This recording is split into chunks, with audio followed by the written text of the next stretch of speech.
Welcome back to the Constructs. Today's going to be another reaction commentary, and today it's going to be Nick Fuentes and Dave Smith. And I'm actually very, very surprised. And Nick Fuentes seems to be going on the come up. I mean, he's already been known for years, but lately a lot of people have been a lot more open to speaking with him, whether it's the Hodge twins. He was recently, obviously, Candace Owens. That whole thing was a mess. Um, and recently, he's been getting a lot of exposure.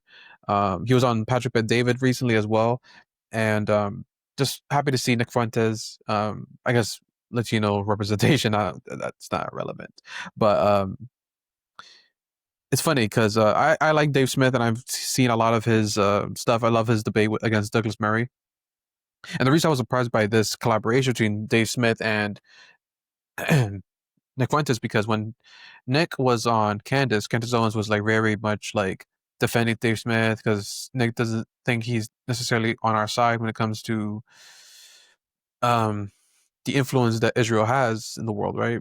Or Jewish people running the world and all that stuff. Um, and there's a lot of evidence that Brian Singer, Harvey Weinstein, Mark Zuckerberg, the former CEO of Google, Susan, rest in peace. Bob Iger. I mean, you name it. It's everywhere. But Nick didn't necessarily think that Dave was against the powers that Jewish people have. Rather that Dave only was outspoken about the Israel situation. Um, but I like Dave Smith. He's cool. So you guys need to like these commentary reactions. Um, I would not be surprised, and I'm just call this now. And a lot of people have already been saying this because Dave Smith is friends with Joe Rogan, and there's two people I think are the most asked for people. Trump was definitely asked for to be on Joe Rogan last year. But I think the two most asked people to be on Joe Rogan is Andrew Tate and Nick Fuentes. Myra Gaines, and I think that his time will come eventually. But Nick Fuentes and Andrew Tate are the two people left to really get onto Joe Rogan, and I can't wait to see that one day. I'm still waiting for the Kanye West and Andrew Tate video that they did together. But this video is 3 hours long, so I'm not gonna waste any more time. Let's get into this. I'm not gonna watch the whole thing, but I really want to see if they talk about Candace Owens and other things. And fascinated to see what they talk about today.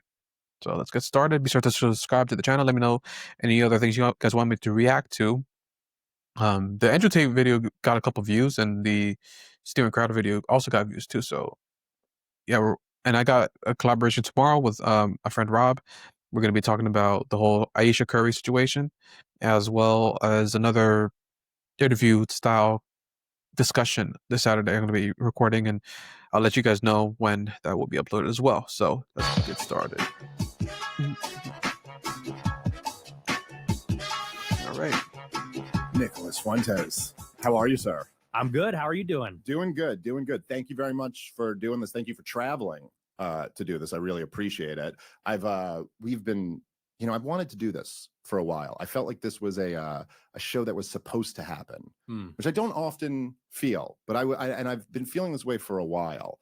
So I really appreciate you doing this. Me and you, we were just talking about it outside. I believe it was 2019. You did my podcast. We were like, Twitter had convinced there. I think it was something like people on Twitter were like, "You'll never debate Nick the Knife or whatever," and I was like, in my mind, I was like, "I'm scared of Nick Fuentes. Okay, I'll go debate." And I didn't know much about you. I thought we had a really good show. We ended up not really debating. We ended up just nerding out on the stuff that we both enjoy.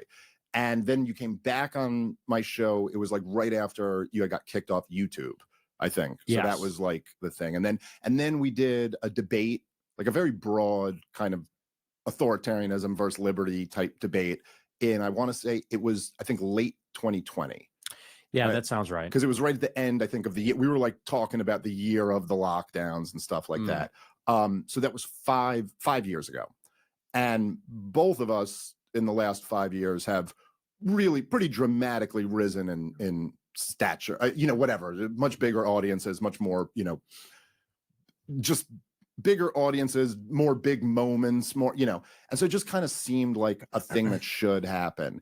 And also on top of that, we are both, I don't know exactly like what percentage it would be, but I think we have a lot of overlap in our audience. Like I hear a lot of people who are like, you two are the guys that I listen to. Mhm. And we both kind of had this weird thing where, so like after I had you on, again, even though you were not nearly as big as you are now, but it was still like, what, you know, I got all this, you know, outrage. I was constantly asked to denounce you. And then given my personality, I was always like, fuck you, and denounce you. Like, what? And then, of course, more recently, you know, when you were going on Candace's show, I was a topic of conversation there. So, and as I said to you when I first reached out to you about doing this, you were like, well, yeah, I mean, everyone's always asking you about me and everyone's always asking me about you. So really, it seems like we probably should just be talking to each other. And I kind of, in a weird way, and this is something where I just feel like I know this about you. When I first thought, I was like, oh, I think we should do this. And I think we should do it in person. And I think we should do a long, I knew that you were going to say yes. I just kind of knew, like I knew you were going to be like, fuck yeah, let's do it. Like, Nick Fuentes is always down. That very Absolutely, much. yeah. Likewise, no, I feel the same way. I mean, and we. Sorry, I don't mean to pause him. Nick Fuentes, one thing you might not agree with all his opinions and everything, but you got to give him credit for it. Sorry, I think I'm about to sneeze.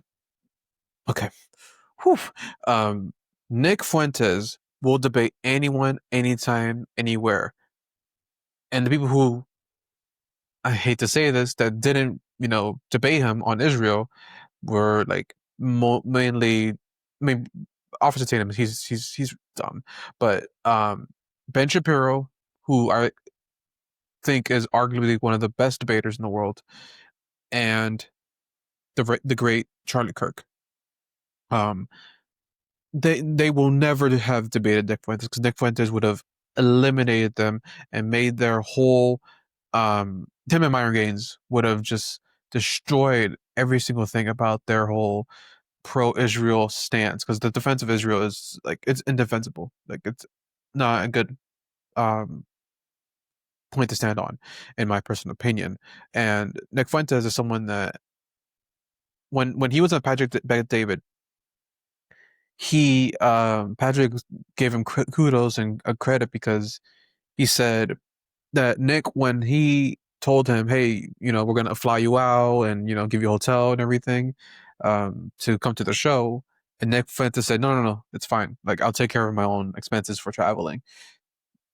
And for me as a Hispanic, that's something that I know I would do. Like if someone were to invite me, especially someone that I respect, I'd be like, no. Like the fact that you're giving me a platform to be there is already like an investment long term and like a gift in itself. So the fact that he was like, no, I'll just pay for my own flight and everything is something that I could relate to that, and that's something I respect a lot. Because other people they wanted to like, I think Fresh Fit kind of do the same thing where we won't pay you to be here, but we'll fly you out and give you a hotel and everything, accommodations and everything. So, I'm sure other people do other things. They pay them and they pay for their flights and everything else.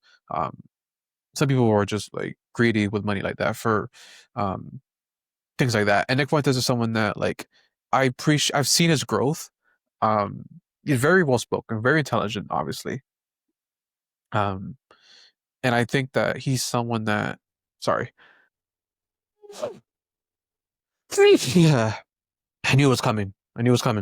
But Nick, let's just continue playing. Sorry, I just wanted to give him his credit. Because Nick, again, he is someone that understands the importance of communication, and he himself said that him and Charlie Kirk were not friends; they didn't like each other, but he still was one of the first people to pray for Charlie, his wife, and wish them the whole, you know, wishes the best. And you gotta respect someone like that. Like, I don't wish death upon anyone, even my enemies, even the people who pray for my downfall. I don't want anything bad to happen to them necessarily. I just want to win.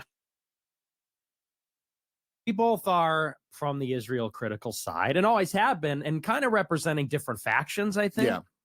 Because you obviously, your stories, you were the Ron Paul revolution guy, libertarian, and you come at it from the perspective of the wars, that the neocons are pro-Israel and they're driving the foreign conflict. And I come at it from the far right Trump revolution. So it's like a generational thing. It's an ideological thing. And I'm also Catholic. You're obviously Jewish. So there's a religious element, an ideological I thought element. he was Christian for a And second too. it's interesting how in this I know moment I when knew, but everyone is I've been known talking he about was. these issues, we kind of I've been known he was Catholic, but in other interviews, he kind of implied that he was Christian. I don't know why I thought that, but I swore, and I was watching a recent interview with him. I was like, I thought you were Catholic. I'm 90% sure because I have like a elephant memory. I'd be remembering things from like years ago. It's crazy. I'd be remembering my ex's dog's name. Like I hate things like that. Anyway, represent maybe two different sides of that, or like a nuanced difference in the Israel critical side. So it is. I said yes because I think it's going to be just a really great conversation. I think that you're super intelligent, know the relevant facts. So do I. We have some disagreements, but I think we agree on far more than we disagree about. But yeah, so I really just thought it'd be an excellent conversation. Yeah, I think in many ways, particularly amongst young people, me and you, in a sense, represent the spectrum. It seems to be of almost like where young people are going, whereas like there is no pro-Israel spectrum. It's like, are you like a kind of non-interventionist type, or are you more of an identitarian non-interventionist type? It's not really, that kind of seems to be the thing. And I was I'll tell you this, okay? I'm starting by making the pettiest of points, but I promise it's in service of making a real point. But so because it might come up, like you've been doing a lot of big shows lately. You just did Patrick Bet-David's show, did Glenn Greenwald's show, several others, and it may come off like that's why I'm now having you on. But just to be clear, as you will back up, I reached out to you before you had done those shows, and this is actually when I started thinking about it was when Jordan Peterson went on the Joe Rogan Experience, I believe the last time he was on, and it was a couple days after I had debated Douglas Murray, which still to this day is the most viewed show I've ever done, and might be for a very long time. I mean, it's got there's like 5 million views on YouTube, and then got another 10 on Spotify, and then clips everywhere. I mean, we'll see if we can beat it, but I don't know about that. That was a high bar. But so there was this big thing, and it kind of became like, the topic of conversation for a little bit. And so then Jordan Peterson comes in. And so I was real interested in that because, obviously he's working at the Daily Wire now. And so it was like, I know this is going to come up. I'm kind of curious what his take on this is going to be. Now, I bring this up literally, I'm not trying to trash Jordan Peterson. I respect Jordan Peterson. I think there's many. I think what he's talking about is when Jordan Peterson was on Joe Rogan, he was talking about the radical I forgot what exact, because Jordan Peterson be using big words but never ever making it clear. He tries to sound a lot smarter than he actually is. He's a deep thinker, don't get me wrong. I'm not a Jordan Peterson fan at all. I just think he's a hypocrite. A man talking about the Bible, but yeah, he doesn't know if he believes in God or not, or will not admit if he believes in God or not. What do you mean by believe? What do you mean by believe?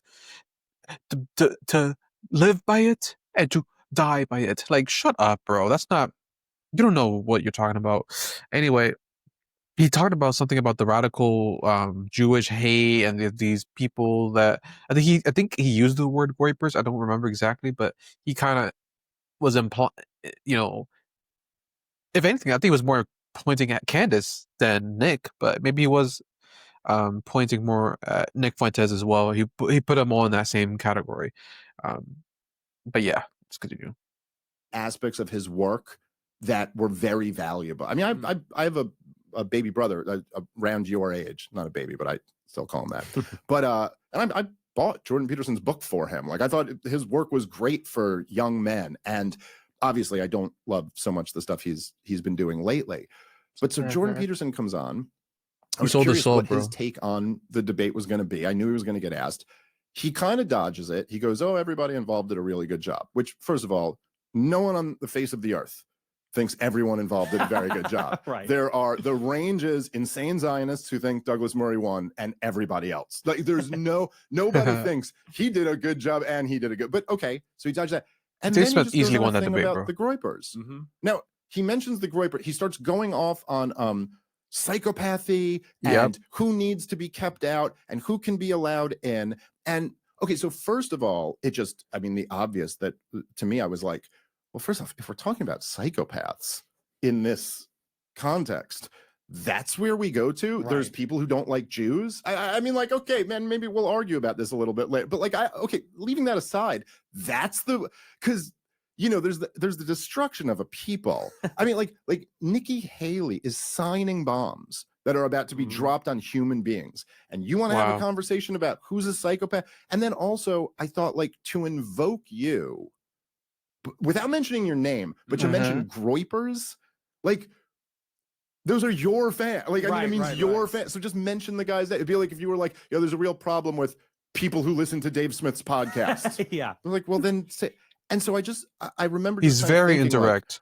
Like, that just seemed like really unfair. Jordan Peterson, that's one thing. And also, thank you to Dave Smith for mentioning that, because Jordan Peterson is very non-confrontational. And that's something I noticed when he was in the Jubilee debate. Trash debate, by the way. He completely failed the mission, and he made himself look stupid.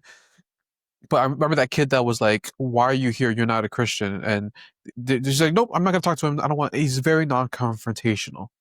And I know his daughter came out saying he's very, very sick, so I'm hoping for the best for him. But like, he's someone that is very slick. He always says things, but now being direct. Like, if you're someone that has a dislike for someone, just say it. Just be a man. You're the one that always talks about masculinity, right? Just be forward in what you say. Don't matter like what they're gonna go give you a lawsuit. You already like lost your psychology, what it's called, your clinical license, whatever it was. It's like, come on, like, you're not even. It doesn't matter. Just be direct about who you're talking about. And I remember I've seen that. Yeah, I think I haven't seen that in a while, because Jordan Peterson bores the hell out of me.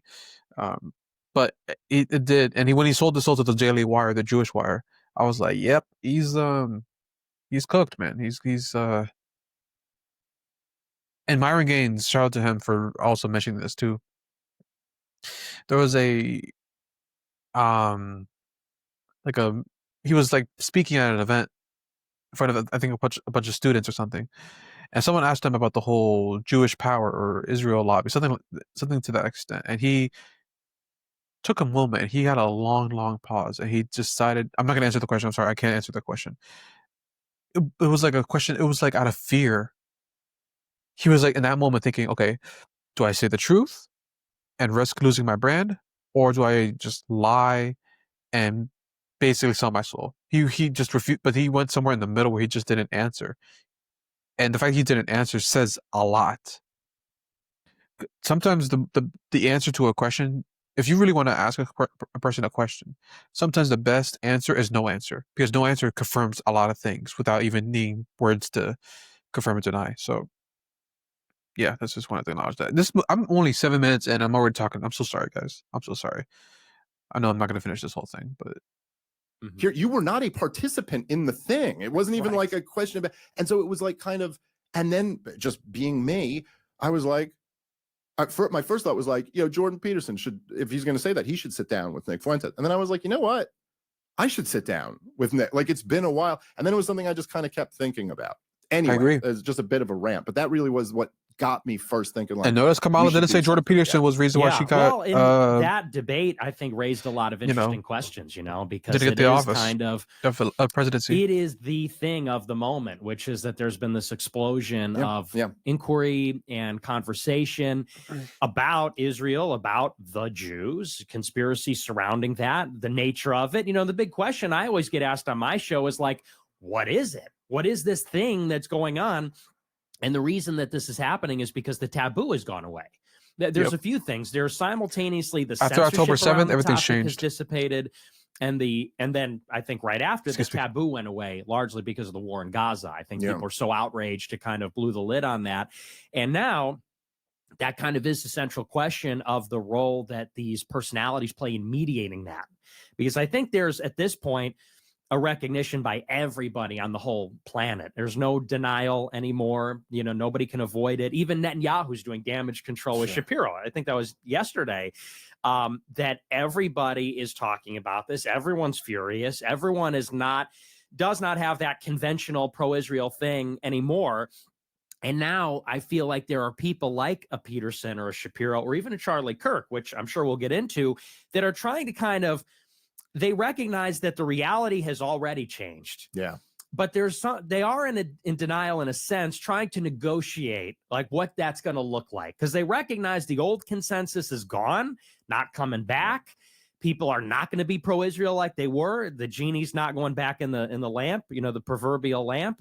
But they also recognize that, is there a limiting principle to the conversation? Is there something outside the Overton window? And if you've lost all your credibility, how can you now step in and say, okay, we were lying before, but now go no further? Right. And I think it's an open question where it goes from here that everybody's asking. Yeah, I think that's right. And I think there's, with a lot of those guys, I think there was just a moment that and I didn't plan on the Douglas Murray thing being that, I'm a libertarian, so I'm half autistic. Like, I'm a day walker, which is why I'm the best libertarian, but I'm half that. And so I just went, oh, dude, we're going to debate the war in Gaza and the war in Ukraine. This is great. Like, this is going to be a huge show. It'll be and I did not expect it to become a referendum on experts and the new media, partially just because it was such a bad strategy for Douglas. I mean, it was a way to avoid the debate that I think he thought he couldn't win. Right. But it wasn't, it was obviously not going to work out well.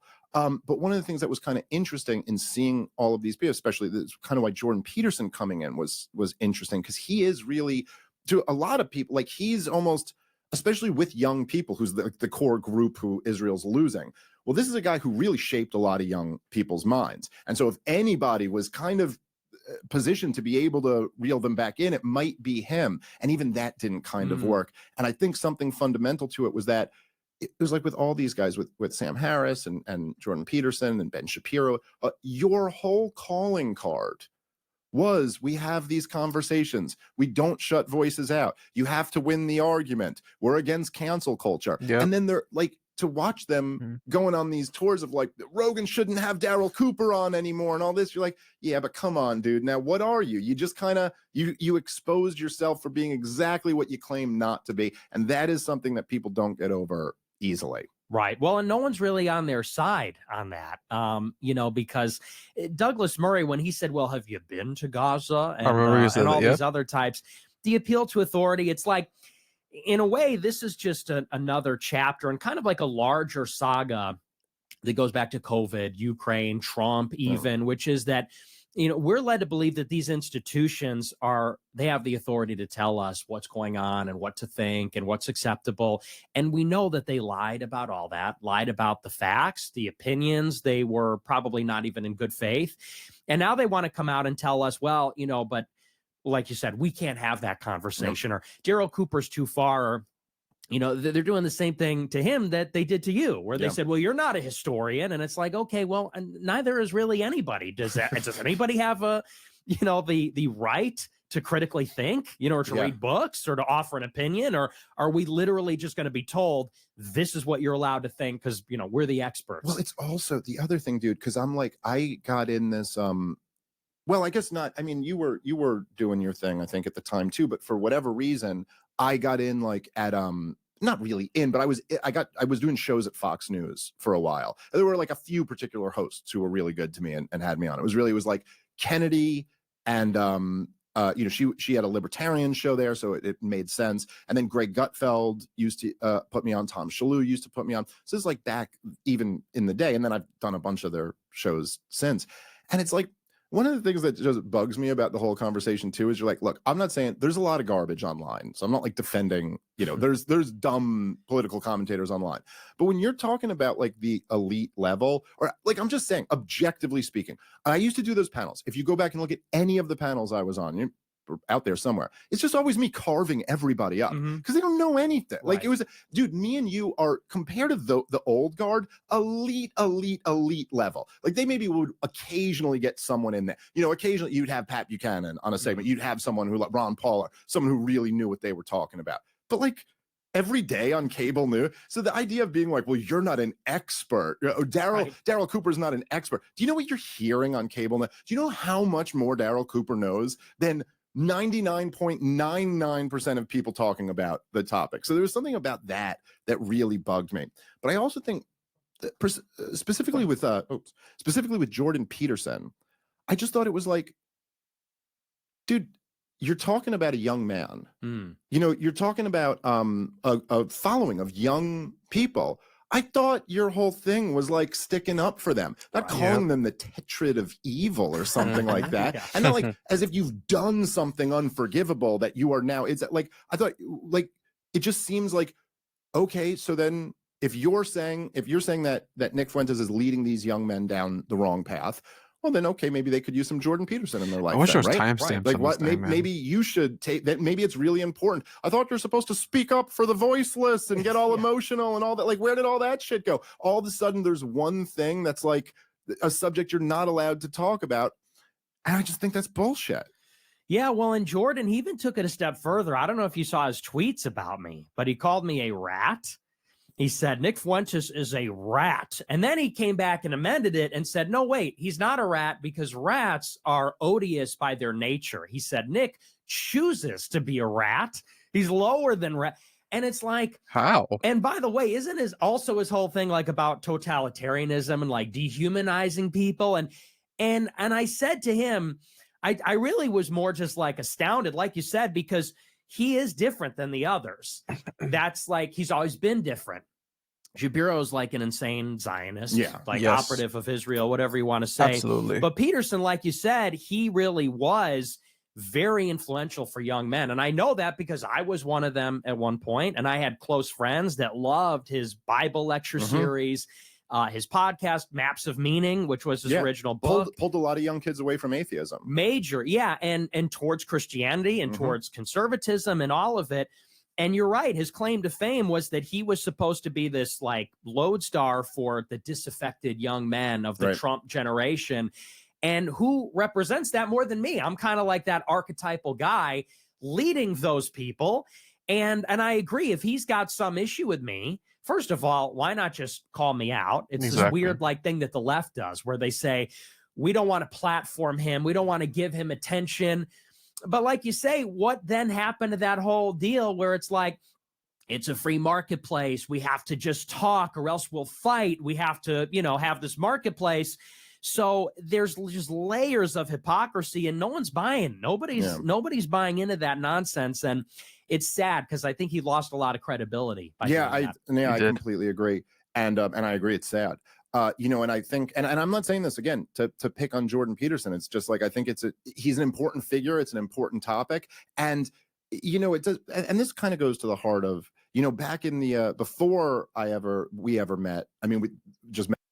I also want to mention, let me know if I'm wrong about this, but I didn't see Jordan Peterson mention anything in regard to Charlie Kirk. And mind you, Charlie Kirk did interview him a few months ago, and they had a really good conversation, a very deep conversation.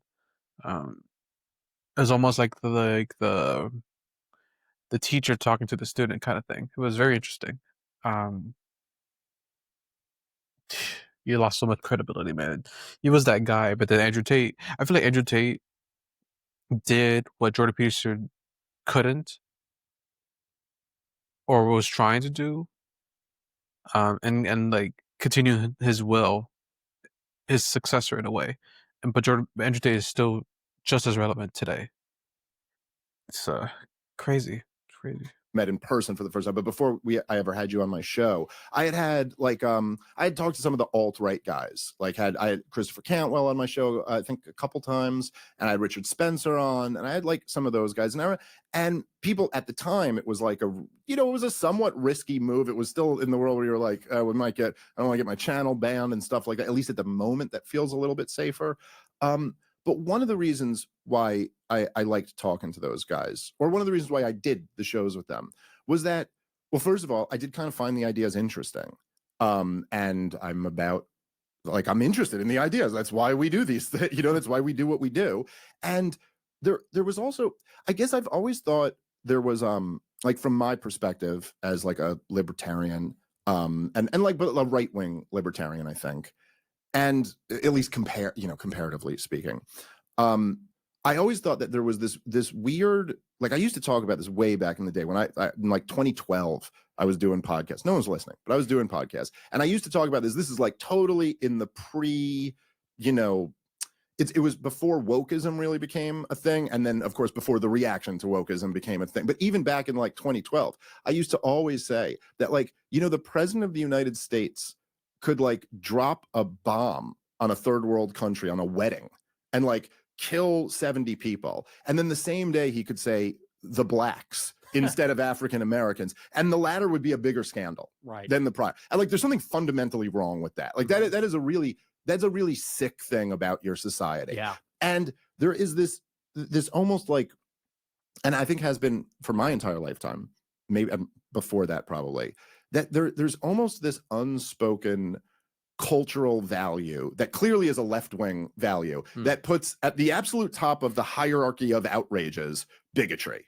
Like, bigotry is supposed to be up here at the absolute. That's the worst thing in the world that you can be, when in fact, like, that is just not my moral outlook on the world. Yeah, bigotry is something we all have in excess. I think it's bad, but there's much worse things than that. And one of the things that I always found very interesting was that the alt-right guys were really anti-war. And this also for you and the Groypers are very anti-war. And so to me, in my world, like, war is really a much worse thing than racism. I'm not sure how there's a counter argument to that, although we treat it like war is that's just policy, and this is the worst thing you can do. And so I immediately rejected that. I rather everyone be racist. And so in fact, with the Jordan Peterson thing, I'll leave him alone. Freedom of speech. Like, everyone's racist, bro. Psychopaths. Like, sir, I don't see anything wrong with it. Saying give them hell. That was your response. No. And for the guy who talks about hell all the time, yeah, right. There's you don't think hell it really exists? It does. You haven't met enough. Yeah, go to Gaza. Hell does exist. You said give them hell, and that's exactly what they got. Like, so maybe examine yourself before you're saying, oh, but he said a thing about the Jews, so he's the dark tetrad. But then it just seemed to me on top of that. So that's like my worldview. Like, I don't actually think bigotry is the worst thing. I think it can be bad, but I don't think it's the worst thing. But then even from, like, say, a liberal worldview, like, isn't like Daryl Davis like the big hero story? And I'm not like claiming that that's what I'm doing with you. It's not. Right. But like the idea of like, you're like, even the guy who you say is the famous guy who like converted all the Klansmen, well, he did it by talking to him and being decent. Just be cool. That's like rule number one. Like, always, and that always seems so obvious to me, particularly as a Jewish person, but I just like, as a Jew, I would say that, but that you're just like, oh, there's these people who hate Jews. I was like, well, I should probably be cool, because it's kind of hard for people to hate someone who's cool to them. And it's just so weird to me that everybody else's opinion is like, no, this is the one thing that's unacceptable, bigotry. Anything, oh, the government just passed a law that says they can detain you without charges, whatever. But like, no one's being a bigot about it, right? They're doing it to whites and blacks equally. Like, okay. And then number two, like, what is this thing that we ought to shut people out of the conversation? It seems so counterproductive and stupid. Well, and it's not even just bigotry. In particular, it's words. It's not like you even have to do a bigoted thing, like you beat up a black person for being black, or you discriminate actively. It's like, if you have said something that sounds racist, is racist, that is worse than murder, war, etc. And that's crazy. That was kind of like a phenomenon this summer, because I was so outspoken against the war in Gaza, and the clips were going around on TikTok and Instagram, and a lot of liberals are saying, wait a second, even he is saying this is evil. This is a guy we're supposed to hate. Maybe the broken clock is right twice a day. And I was on my show reminding people, like, yeah, maybe I'm racist. Maybe we disagree on issues of race, but I'm against murder. I'm against genocide. Violence and genocide, exactly. And like you said, is that not the actual moral paradigm? Is like killing, war, famine? Are these things not the real evils? And maybe bigotry is somewhere further away from that, and saying things that might be bigoted further even still from that. And we live in a society now. And not to cut him off, but like things like telling your girl, go make me a sandwich, misogynistic, and like things like that, people just take so seriously. Like, obviously I identify more conservative than liberal now, and again, that's why I love the right, because freedom of speech is such a like big thing. People on the left say things and they are so disgusting and racist, in a bad way. I mentioned this the other day. That girl that was on Jubilee calling Amala, I can't pronounce her last name, Antetokounmpo. That's probably Giannis Antetokounmpo. But you know, you guys know what I'm talking about. Amala, and she called her Aunt Jemima. Like people on the left are allowed to be racist, and but they use words like insult, like ad hominem attacks, in order to justify as some form of like defense and rebuttal. That's not defense. Like if you gotta if you gotta attack a person's character, just calling them fat, stupid, ugly, always smiles weird, that's you're low IQ. You're low IQ. Where it seems like if you have ever uttered anything that's bad, it haunts you. Yeah. It's like you look at my Wikipedia page and it's like he's a racist, sexist, homophobe, Islamophobe. In 2018, he said this. In 2020, he said that. And I go on shows and in the news reports, they list like things I have said. It's like I do a talk show. Yeah. I talk 3 hours a day for a living for 10 years. And sometimes it sounds controversial or provocative or offensive, but doesn't that kind of go with the territory of freedom of conscience? If we can think, should we not be able to speak? And if we speak, can we not be wrong? Can we not be funny? Can we not be insensitive or bombastic? And I guess this gets to something about, because you think, well, society shouldn't be this way, but why is it this way? People are hanged by their words selectively. This is like, these are tools of reputational destruction. They don't like where you're pointed. So then they look for things that are going to hurt people's feelings and say, oh, well, you shouldn't listen to this guy because he said this. And I bet you don't like how that sounds, huh? Because when you look at, I brought this up on PBD. Ben Shapiro in the year 2000, I think, wrote an article about ethnic cleansing. It said transfer is not a dirty word. And he's arguing for literal ethnic cleansing. Now, I have never argued anything close to that. I've never made the argument that we should ethically cleanse blacks from the United States. But if I did, I'd be hanged by that forever. Yeah. Is Shapiro. Why and why not? He is not reminded of that every time he goes around, not because he apologized for it 20 years later, but because he has all the correct opinions. He's 100%. Not a target. He's got backing.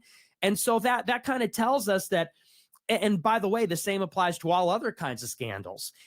If we want to have an open society, and that's ironic coming from me, but we do need libertarian Nick Fuentes. Yeah, sort of. It's like you do need some level of tolerance, actually, to inoculate yourself from using reputational destruction for political control, because that's what I've come to realize about it. Dude, you're 100% right. Dude, I used to talk about this all the time because, as you mentioned, I was a big Ron Paul supporter when he was running for president. And when he was running for president, which is, looking back at it now in 2025 is so goddamn funny, but they'd always bring up the racist Ron Paul newsletters. The racist newsletters, which, by the way, if you look at that, it was so tame compared to like anything. Like, I mean, it was literally.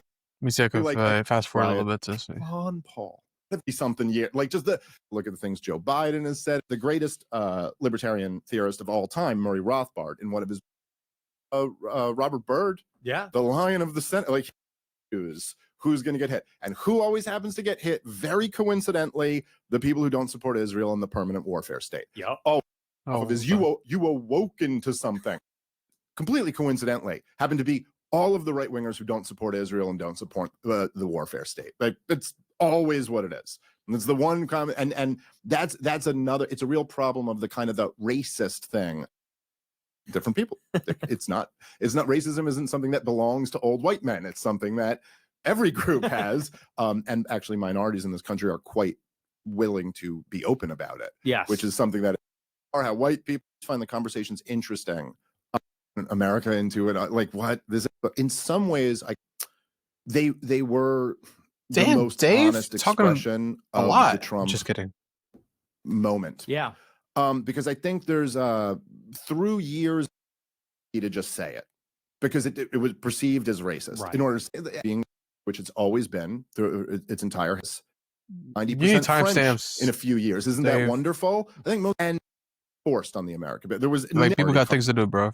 Voting against it. This happened against the will of the Americans, and neighborhood is destroyed. It's irreversibly changed. If you have a problem with that, it's because you're a bad person.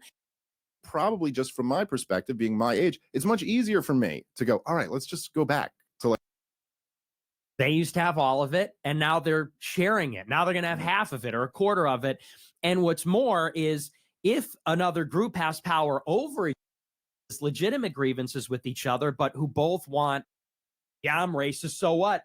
And you pay the first 15,000, step up, fuel your mind, fuel your body, lead shit. Israel can only do things because they have the full backing of the United States of America. So, like, sorry, if you're in the world of talking about these things, you don't get to pass on this one. Like, right. You got to have an opinion.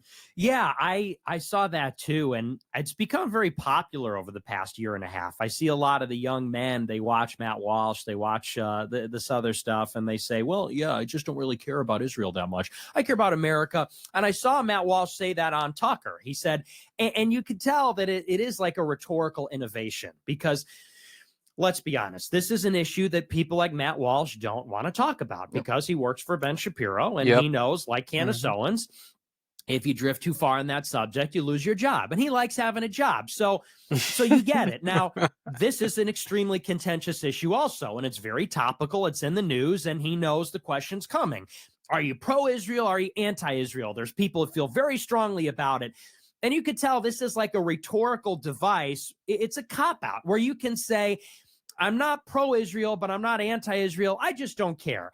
And that really pissed me off, because it seems like you're feigning ignorance. You're either lying or you're really ignorant.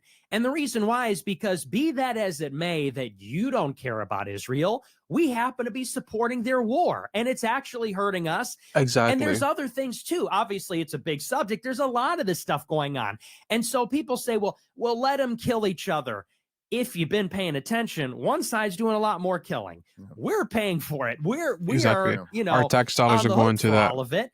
And hey, even though he wasn't even there, he disavowed me and said, I disavow Nick Fuentes. That's not populism. He said, particularly his views on Israel. And I said, see, that's the problem, because, and I think he's talking about Shapiro right now. This is going on to this day, whether it's Kent, Trump, Biden, Charlie Kirk.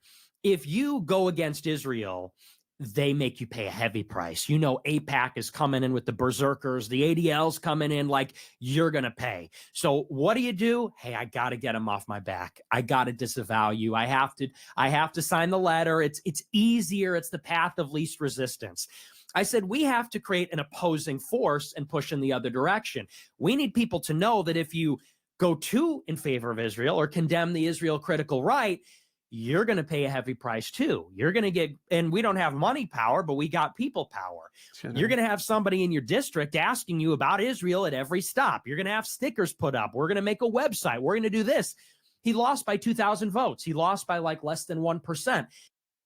Best. There's like, even when I said with Jordan Peterson, like, I think Matt Walsh is as silly as it is. I thought the what is a woman thing was really important. You know, it was like it did a lot of good for the culture. And so you try to give those people credit, but at the same time, yeah, you're right. I mean, this is a very big issue of national sovereignty and American interests. And you're right. He's quite willing to go along with it. And I do want to, I'll say that, and I swear, I'm not just like saying this to preface it, but so there was because I do want to talk a little bit about the stuff that because we kind of had a bit of a public feud. No, like, and I don't care about like feelings and stuff, but I want to talk about the issues. But I will say this, right? So when I did the Douglas Murray debate, I had always I've been doing big shows for a few years now, and I'm always taking the controversial issue of whatever the current thing is. And it's not because I just want to be a contrarian. Like, I don't know. It's just always wrong. And it's always like, when it was the COVID lockdown, go on like Rogan's show, I was kind of like used to the level. But then after the Douglas Murray one, I mean, I really rose up on Israel's most wanted list, and I was swarmed and in what seemed to be kind of coordinated, but I don't know. But there just was like I had never really been like, I had never quite had that before. I'd never quite had like a mob after me like that. Mm-hmm. And here we are. This is happening. It's this year. I'm 42. I was under no real concern. Like at this point, it's like the censorship regime seems to have been rolled back. Joe Rogan's got my back. Tucker Carlson has my back. I'm kind of fine. Like I never actually thought Douglas Murray was going to get me canceled, Mm-hmm. So like, I'm fine. I'm 42. I got a great job. I'm making really good money. I got a hot wife. I got beautiful kids, and I'm Hell Jewish. yeah. I'm as inoculated against like falling into this as you could be.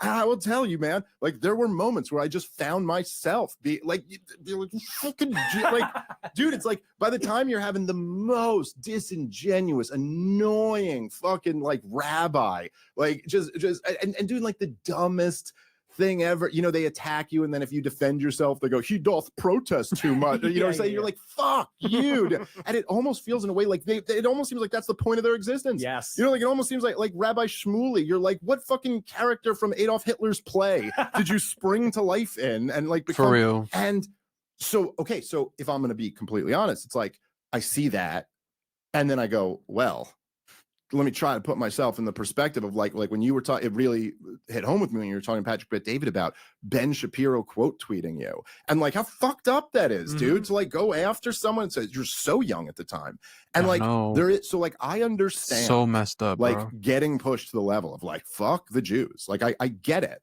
and I understand why people, I've seen lots of people get like pushed to that, and I would also say it that the only reason I'm on these shows is because I'm a Jew, or something. To see you go onto the show, you know, and people say it's jealousy. Maybe there's a little resentment there too, but it was a bigger concern that as a Jewish person, and also, by the way, not just that you're Jewish, but as a libertarian, you come at it from a different place. You're a non-interventionist, a Ron Paul guy. And I even have this disagreement with Tucker on some level too. So it's not just you.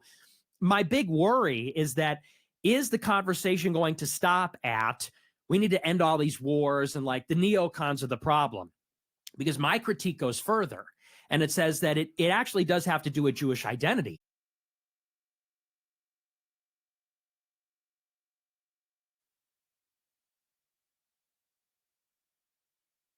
So potent.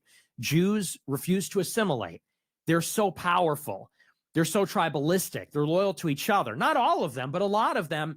And that is actually where the Israel loyalty proceeds from. It's this anxiety. We need Israel because what happens if it goes south here? We need to be powerful in America to prevent a majority from rising up against us. And it's kind of that identity issue, which, and you know, that's why I'm open to talking to you, or even somebody like a Bill Ackman or a Sean McGuire or a Shapiro, and say, I recognize Jews are a part of America. They always have been, and they're some of the finest Americans, actually. But people recognize it cannot go on this way where we have an open society, but they have this loyalty and kind of play by a different set of rules.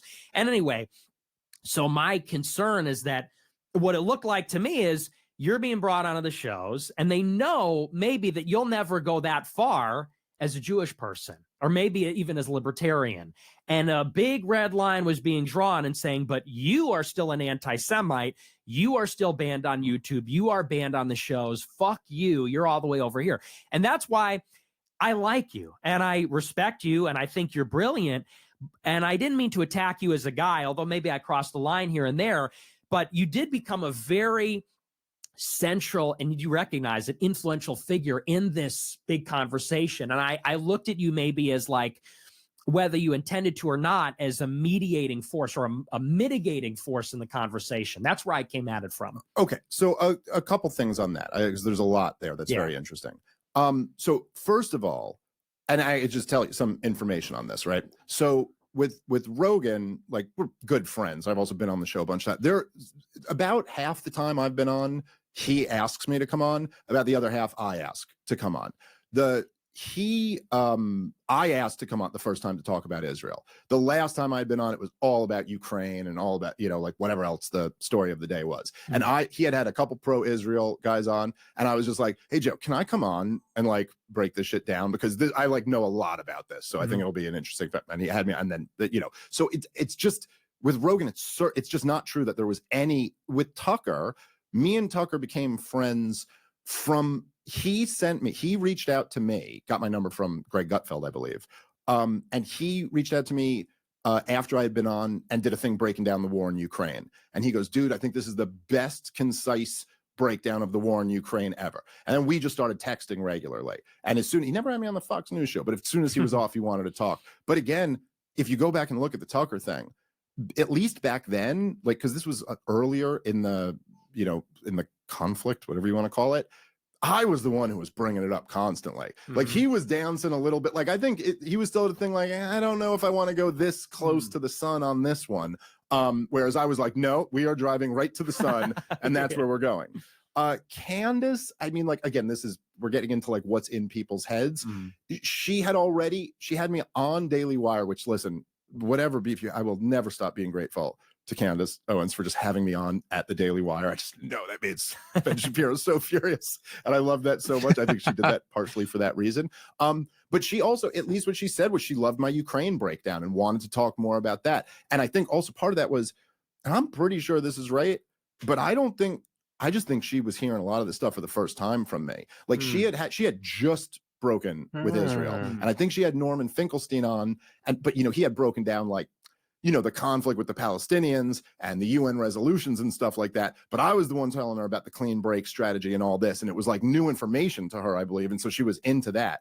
And as far as like the other shows, Tim Pool, all the, like, I don't actually think it's correct that I was being brought on because I was Jewish. These were all relationships I had. I think I just wouldn't shut up about this issue. And honest, I don't think Tim Pool's trying to bring me on to talk about this, although not that he wouldn't. Right. But also, I would just say personally, which is, again, not the most important thing, but I understand you saying there's a lot of people that closed the door on you, but I'm not that guy. I'm the guy who had you on right after you got kicked off YouTube. And I also think, like, anyway, that was certainly not what I was going to do. Now, as far as the other stuff, which is a more interesting, broader conversation, I guess the counter to this would be that, as we were saying before, with the racial racial hatred and things like that, it's like, the other way to look at it is that, yes, I am criticizing Israel, I am criticizing the Israeli lobby, and I am criticizing the most, what I see as the most relevant faction of that, which was the neoconservatives. And I'm also very critical of the people supporting what Israel's doing. But you are correct in the sense that I'm not saying it's the Jews, which does certainly seem to be, like, I mean, racialism is like catnip, man. Like, it's like, you saw it during wokeism and you see it during this iteration. I mean, people love going into that. But if I'm being completely honest, like, I don't think that's healthy for society. I don't wish to cross that line. And let me say it like this, because I apologize if I'm rambling long. No. I'll let you speak uninterrupted. I talk long too. So yeah, we're both long-winded. But so, all right. So Alex Jones, mutual friend of ours, you might be more friendly with him. I did a show once. He was very good to me, which I appreciated. And I don't bring this up to bash Alex Jones at all. I'm just making a point. I keep saying that, but I'm bashing people. Anyway, whatever. I guess I kind of am. But so Alex Jones, as you know well, had 100,000 conspiracies. I mean, so many of them didn't come true. He gets a lot of credit for it, and some of them did. So to his credit, like, some of them did. But I mean, he had theories that were like, he was telling people that they were going to depopulate the earth for a while. He said it was all about one world government. He said it was all about I mean, like, even as far as him pointing at, like, which he would constantly point at the Council on Foreign Relations and the Trilateral Commission, and you were like, that's not even where the action is anymore, dude. Like, he totally missed the clean break and was over here chasing all this other stuff that had nothing. And, like, whatever, people get things wrong, it's fine. Now, they used Sandy Hook as the excuse to silence him, right? It was years after the Sandy Hook thing. He had a million conspiracies. But why did they use that one? Why did that one resonate with people? Well, the reason why they used that one, and the reason why even people who like Alex Jones, they have like a little bit of a disgust impulse when they hear about that, is because that one was unique to all his other conspiracies. Because every other conspiracy, the bad guys were the ATF. The bad guys were the feds. The bad guys were, if you blame the ATF for something and you turn out to be wrong, like, whatever, they deserve it anyway. It doesn't really matter, right? Right. But in this case, who had just lost their little children. It's like, geez, you can't miss on that one. And so I do think one of the things that concerns me with what you're doing, and I guess concerns me with the fact that I think you're winning in a lot of ways, and I don't, but I do worry about this disaster there, is that I do think so much of the energy you're harnessing does get pointed at just regular people. Like, have to do this. When we talked, I always thought the conversation were really interesting, as this one is.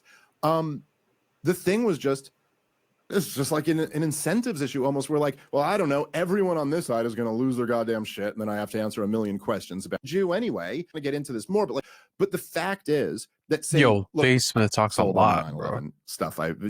There's some questions there, but I think it's far from as conclusive. I think people are way out over their skis saying they know for a fact Israel did 9/11, but that's a topic for another day. But was the war in Iraq?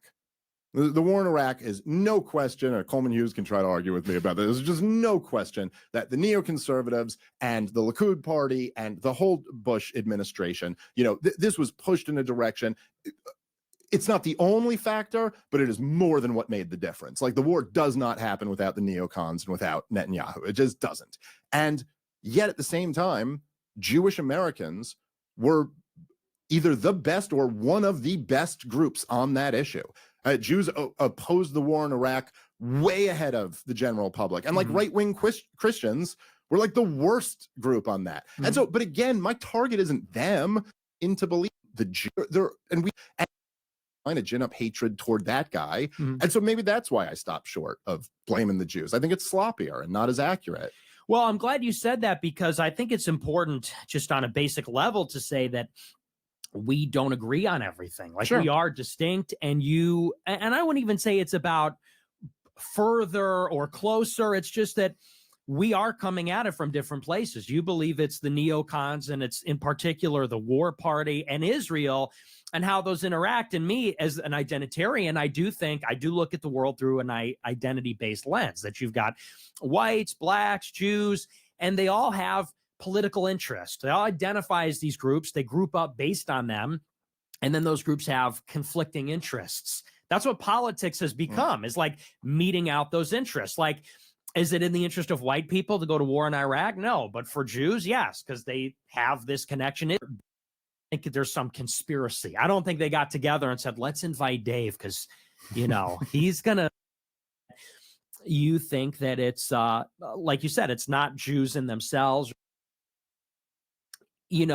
Maybe you're informed by your Jewish identity, or you're just ideologically believe that. It is a more moderate position, and they platform that because that's the version they want. That's the version that is safer for a Tim Pool or whoever. That's the version that the system is maybe comfortable with. That's what they might be willing to accept. And they don't want to take it to the place of the Jews for the reason, maybe for the good reason you described. And by the way, I'll give you another concession because I want to be objective. There are people that are legitimately hating Jews right now. There are. I saw in Florida, they're pulling up on Jews with like water pistols and spraying them with water. And I got on my show and I said, fuck that. Yeah, I said, and I appreciate that. Yeah, because I don't believe in that. I'm not a piece of shit. If I saw Ben Shapiro on the street, I saw him on the street and I said, hey, man, why did you do a speech? You need to say my name. I didn't run up and try and fight him. Yeah. And I don't believe in attacking. They made it out like you did. Yeah, right. Like, I attacked his kids or something. Yeah. Human shields, right? But he picked up his kid when he walked across the street. It's like, okay, bro. but like, I don't believe in picking on random people. I'm not, the ADL isn't necessarily basic dignity, basic rights. That's not Christian. That's not American. And there is an excess of that. And I agree that it should be sort of contained. But I think there's a fine line between that and saying that it is a bigger issue than the neocons, because in Israel, and to the extent that you're right, Jews were the biggest critics of the Iraq strategy.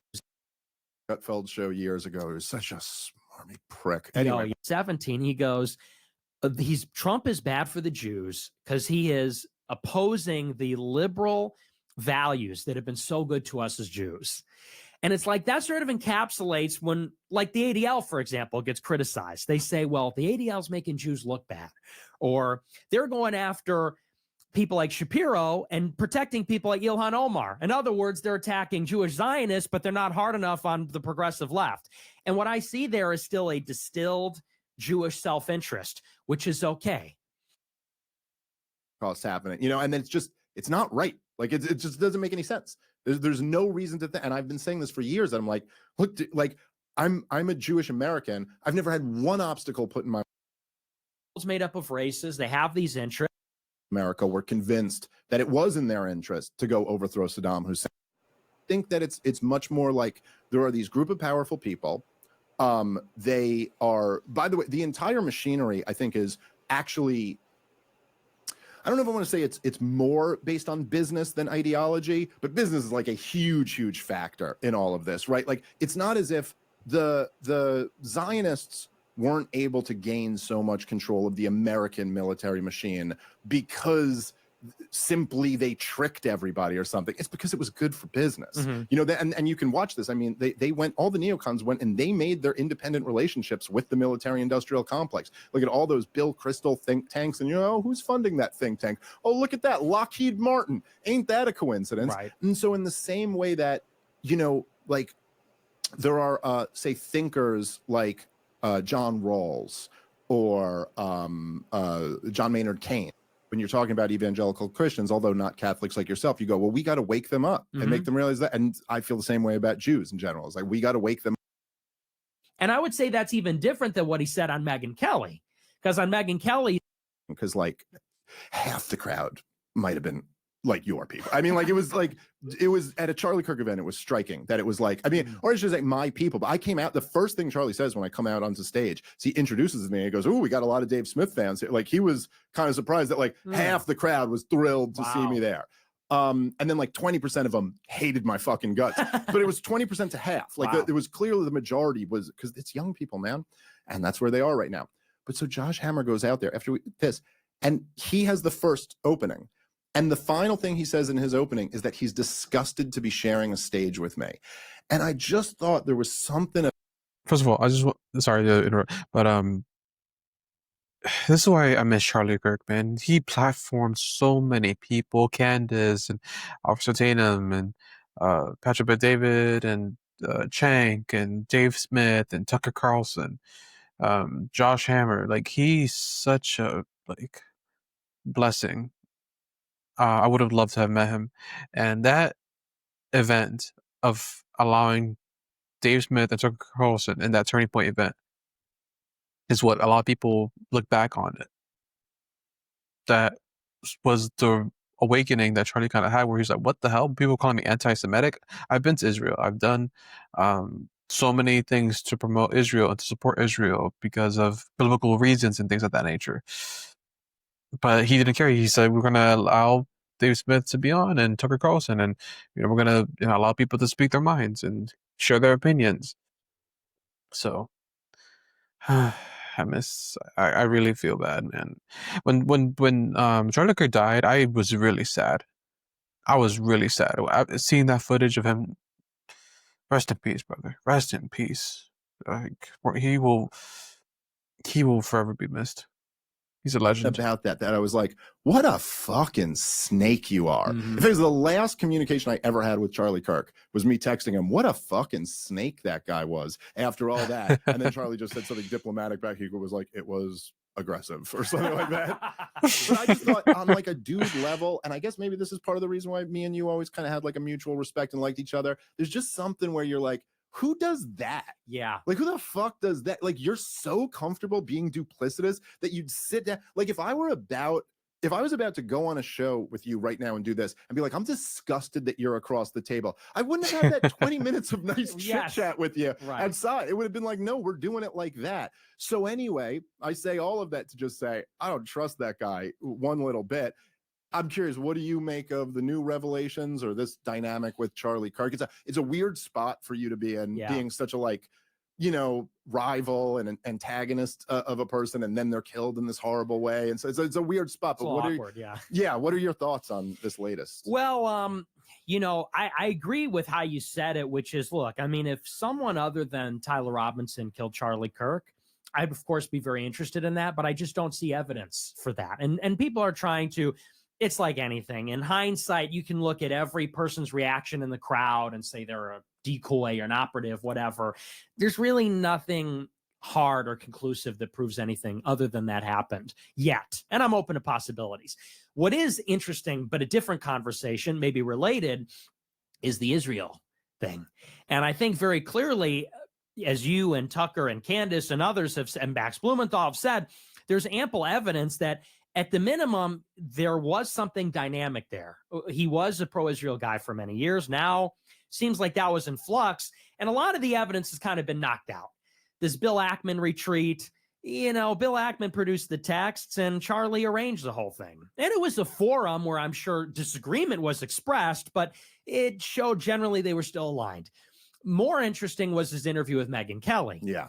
Where Yeah. clearly he platformed Tucker and you. And it seemed that supporting Israel was in contention, which they hate that that's even on the table, because it matters how you set the table. It doesn't necessarily even matter what your position is, but they don't want that to be up for debate. Do we support Israel? Not a question they want people to ask. Especially when you're losing the debate. Yes. You know, I mean, that doesn't help either. Yeah, especially when you get booed and, you know, killed in the debate. They don't like that either. And so even that, they were really pushing back on Charlie, threatening. I guess the new revelation is they took the money. They took the $2 million. It's a pretty big organization, but that's not a negligible chunk of change for Charlie and Turning Point USA. And he goes in the group chat, and assuming, like you said, that it's authentic, you know, that is, I think, the most stark thing we've heard from him on the record, where he says, I have to leave the Israel camp. And I would say that's even different than what he said on Megyn Kelly. Because on Megyn Kelly, he said, oh, you're going to call me an anti-Semite? He sort of stopped himself. I bet he said, you're going to lose me. That's what he was going towards. Yeah, and then, you're not going to lose me. He goes, but I'm going to be deflated. In that text, he says, I'm out. And I would characterize that. And that was confirmed to be true. Rival, and I'm very cynical about him. He was kind of caught between a rock and a hard place.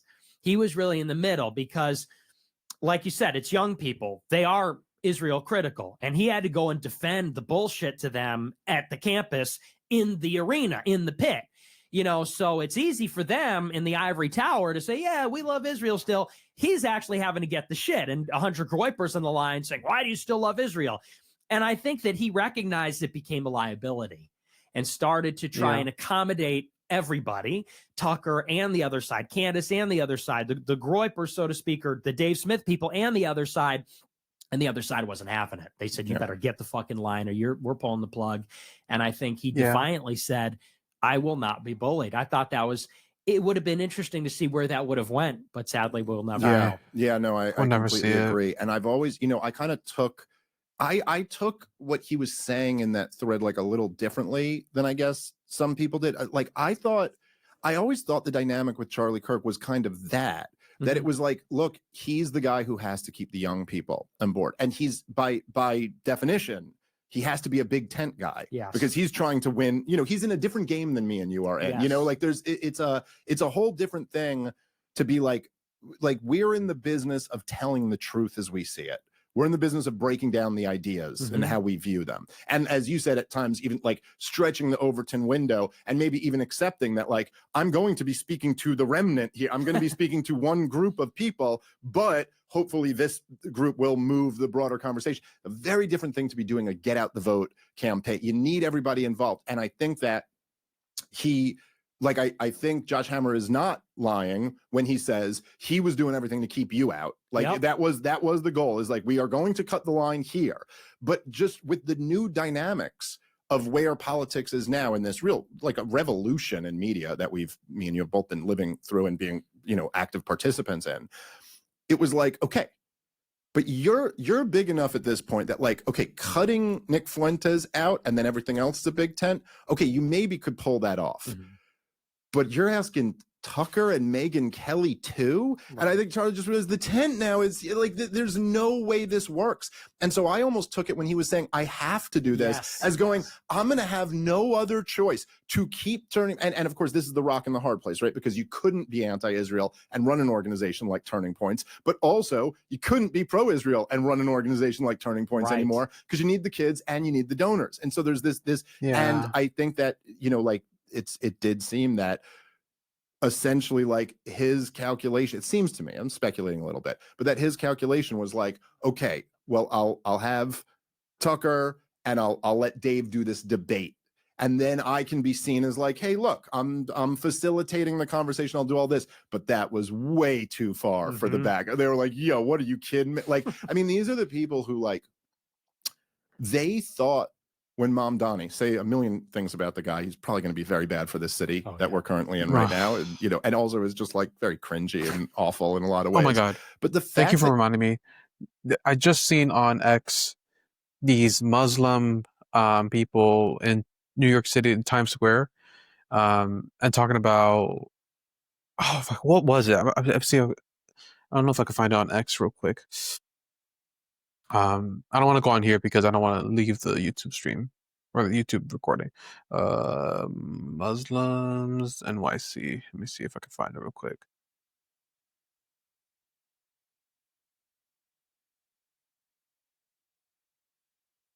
Even the Muslims praying in Times Square, I think is kind of crazy. Oh, right here, pro Hamas within lifetime leader Abdullah Aki Ak, speaking at NYC on October 7th, 2025.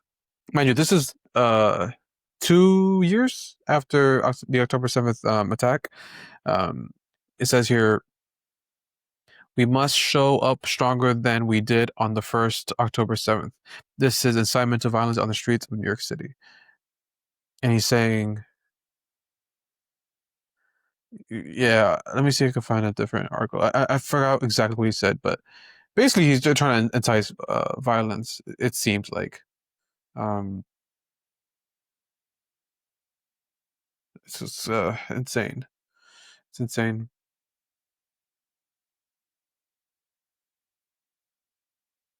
With the Hamas flags. And the reason why people are so scared and nervous, because again, the only thing Mamdani has on him that is actually something that's redeemable is the fact that he's against Israel.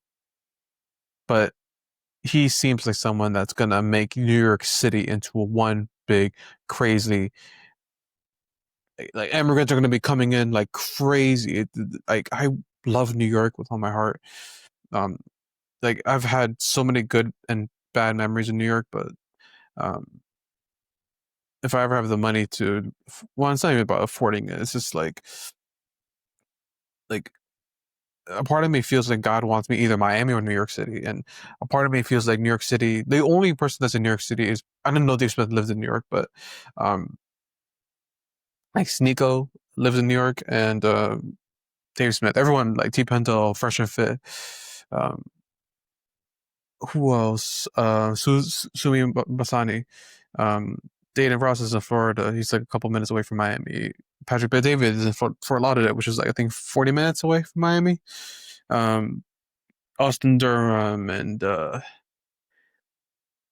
all these Modern Life Dating, who I actually wanted to get on the show too. Hopefully in the future I could get him to come for an interview as well. And like Miami just seems like the new American dream, but New York City just looks so cooked. The city's not clean anymore. The food is amazing. The culture is beautiful. But Miami seems like more spacious, less claustrophobic and everything. So we'll see. But I'm sorry. So my point is, Mamdani, he's going to ruin New York City. I pray, because I have family over there. Please, I just pray for New York. He's going to win the election. I know it, but he said why this is coming up in a New York City mayoral debate. Do you favor a one-state solution or a two-state solution? What the hell does this have to do with New York City? But he goes, I favor one state with equal rights for all. And they went, Adolf Hitler. You fucking nuts. Like that was supposed to be the gotcha. Like in what world is the bad guy the guy who's going, I think everyone should have equal rights? It's just, but so to them, there is no distinction between any of us. You know what I mean? Like it's all kind of the same thing. And yeah, I don't know. It is very interesting because there's something, there's something revealing about the fact that even say people like Megyn Kelly and Charlie Kirk will get this same type of treatment when they step out of line. Right. Yeah, no, I totally agree. And people are, I think, misreading it a little bit. Like he was this. It's such an important point you made that we do something different, because when we go on our shows, we say, I think, I feel. He didn't really have that luxury, right? Because he was not in the business actually of telling it like he sees it. He was in the business of, it was more political, getting everybody to vote, keeping everybody happy, pushing directionally towards the right. And so when people say he was going to be this rebel, he had this epiphany, he just had to get it out. I don't think that's it. I think, like you said, he was put in an impossible situation because the underlying reality had changed. The underlying political dynamic, the right-wing youth are what they are, and the donors are what they are. And as a matter of fact, I don't think he left Israel. I think Israel left him. And that's sort of what the text said. He said, they leave me with no choice. Yeah. After they pulled the money, they said, we cannot tolerate, so we're taking the money. And he said, well, I'm not going to be held hostage by your money. I have to side with the ever-growing tent of people that are either indifferent or critical or anti or whatever. And so that is how I read it. And also, sorry, I just want to give a quick shout out to Vivek Ramaswamy, because Vivek, the fact that because I know that Nick doesn't really agree with anything or most things Vivek stands for, and Vivek's libertarian, but he's kind of like also on the side of the right. The fact that Vivek himself was like, the censorship needs to end, like platform Nick Fuentes and Alex Jones, let them be back on YouTube and like just reopen their channels. That says a lot. And again, that's why I'm saying Nick Fuentes is like on a whole different level right now when it comes to his status as a political commentary. People were really enjoying it, and his views when the whole Iran and Israel thing was going on, he got like so many people watching him. Like, I'm so happy for him. And I know Myron Gaines is also happy for him too. And I agree, it's in flux because it is the right wing. And, I guess the question is what's on the other side of the picture. There'll be an enormously powerful thing. The thing is kind of where it goes from here with Trump, because it's so weird how everything, in a sense, I don't believe that they killed Charlie Kirk, and yet his death, by revealing what it did, is going to play a big role in this conversation. Because like you said, it shows that the right wing is literally breaking up over this. Like, this issue is forcing this contradiction, and that contradiction is splitting the right, which is the ruling party, in the middle of the UN meeting, in the middle of the peace deal that's about to blow up. It's like, I think when all is said and done, we look at this 2-year period, it will contribute to that larger conversation. And then, where's Trump going to go with this? Yeah. Because he's the decider. Well, that's right. And I thought it was so interesting, like the 12-day war, as it's been dubbed, which, we seem to be at halftime of. That was the thing that made, like that was such an Dave interesting Smith dynamic, say that Trump should be I've never impeached. seen anything like that in politics before. And I've been paying attention to politics for almost 20 years now. And I've read a lot about, before that time that I was paying attention. And like, it would be on the level of like, if Barack Obama launched a war and Rachel Maddow and you know what I mean? All that were like, hell no, we are not supporting this. Or George W. Bush and Bill O'Reilly and Sean Hannity were both like, screw that. And you just never really seen a dynamic like that before, where what can you do here? You're actually kind of limited in your options. And so, yeah, I mean, it's there's just so much of this stuff is like we're in a new experiment right now. We've never really had this level of uncontrolled, media. And I just do think that support for the Israeli government, and not the existence of an Israeli government, but support for the current Israeli government and what they do, was totally dependent on a controlled media environment. It simply can't survive in an uncontrolled media environment. And I do think that, these young people, you're talking to them, none of them get their news from the corporate media anymore. They are all listening to our shows. And it's almost like no matter what corner of, say, the internet media that you're in, you've just seen the debates have happened so many times. Right? Like Piers Morgan has hosted so many of these debates. I did one on Joe Rogan. There's been on Lex Friedman. On Freak Piers Morgan. Sorry, I just saw some breaking news on X, and I guess Marco Rubio whispered, and he kind of interrupted Trump's speech. It says here, President Trump just revealed that he was just given a note by the Secretary of State saying we are very close to closing a peace deal in the Middle East. And they're going to need to be pretty quickly, says President Trump. I'm praying, man. I really want this whole thing to on the last trying to I'm not gonna shut up, Jimmy Kimmel. You're so stupid. You're such a prick. Anyway, that was like 45 minutes ago. So it says here there's an agreement on a complete Gaza ceasefire with a gradual withdrawal of Israeli forces from 70% of Gaza in a simultaneous release of prisoners, according to Sky News in Arabia. I'm praying, bro. I really want this. Trump will Trump. Let's keep it all the way down. I don't think Trump really necessarily cares. I know that sounds messed up. Like, I just think that like Trump, if I'm being honest, um, the hell, who's this? Nikki Haley's. Oh, I don't care about you. Sorry. I think Trump more than anything, he just wants to. Because I think was it him that said that like I want to get into heaven, and I feel like the only way I could really truly go to heaven that I know is if I end the war in the Middle East. I think these, or maybe it was about Russia or in Ukraine. Hopefully that gets done too. But Trump does. I think he just wants his peace deal. He wants to be. He wants the credit. He wants the. I just want everyone to know that I was the one that stopped the war.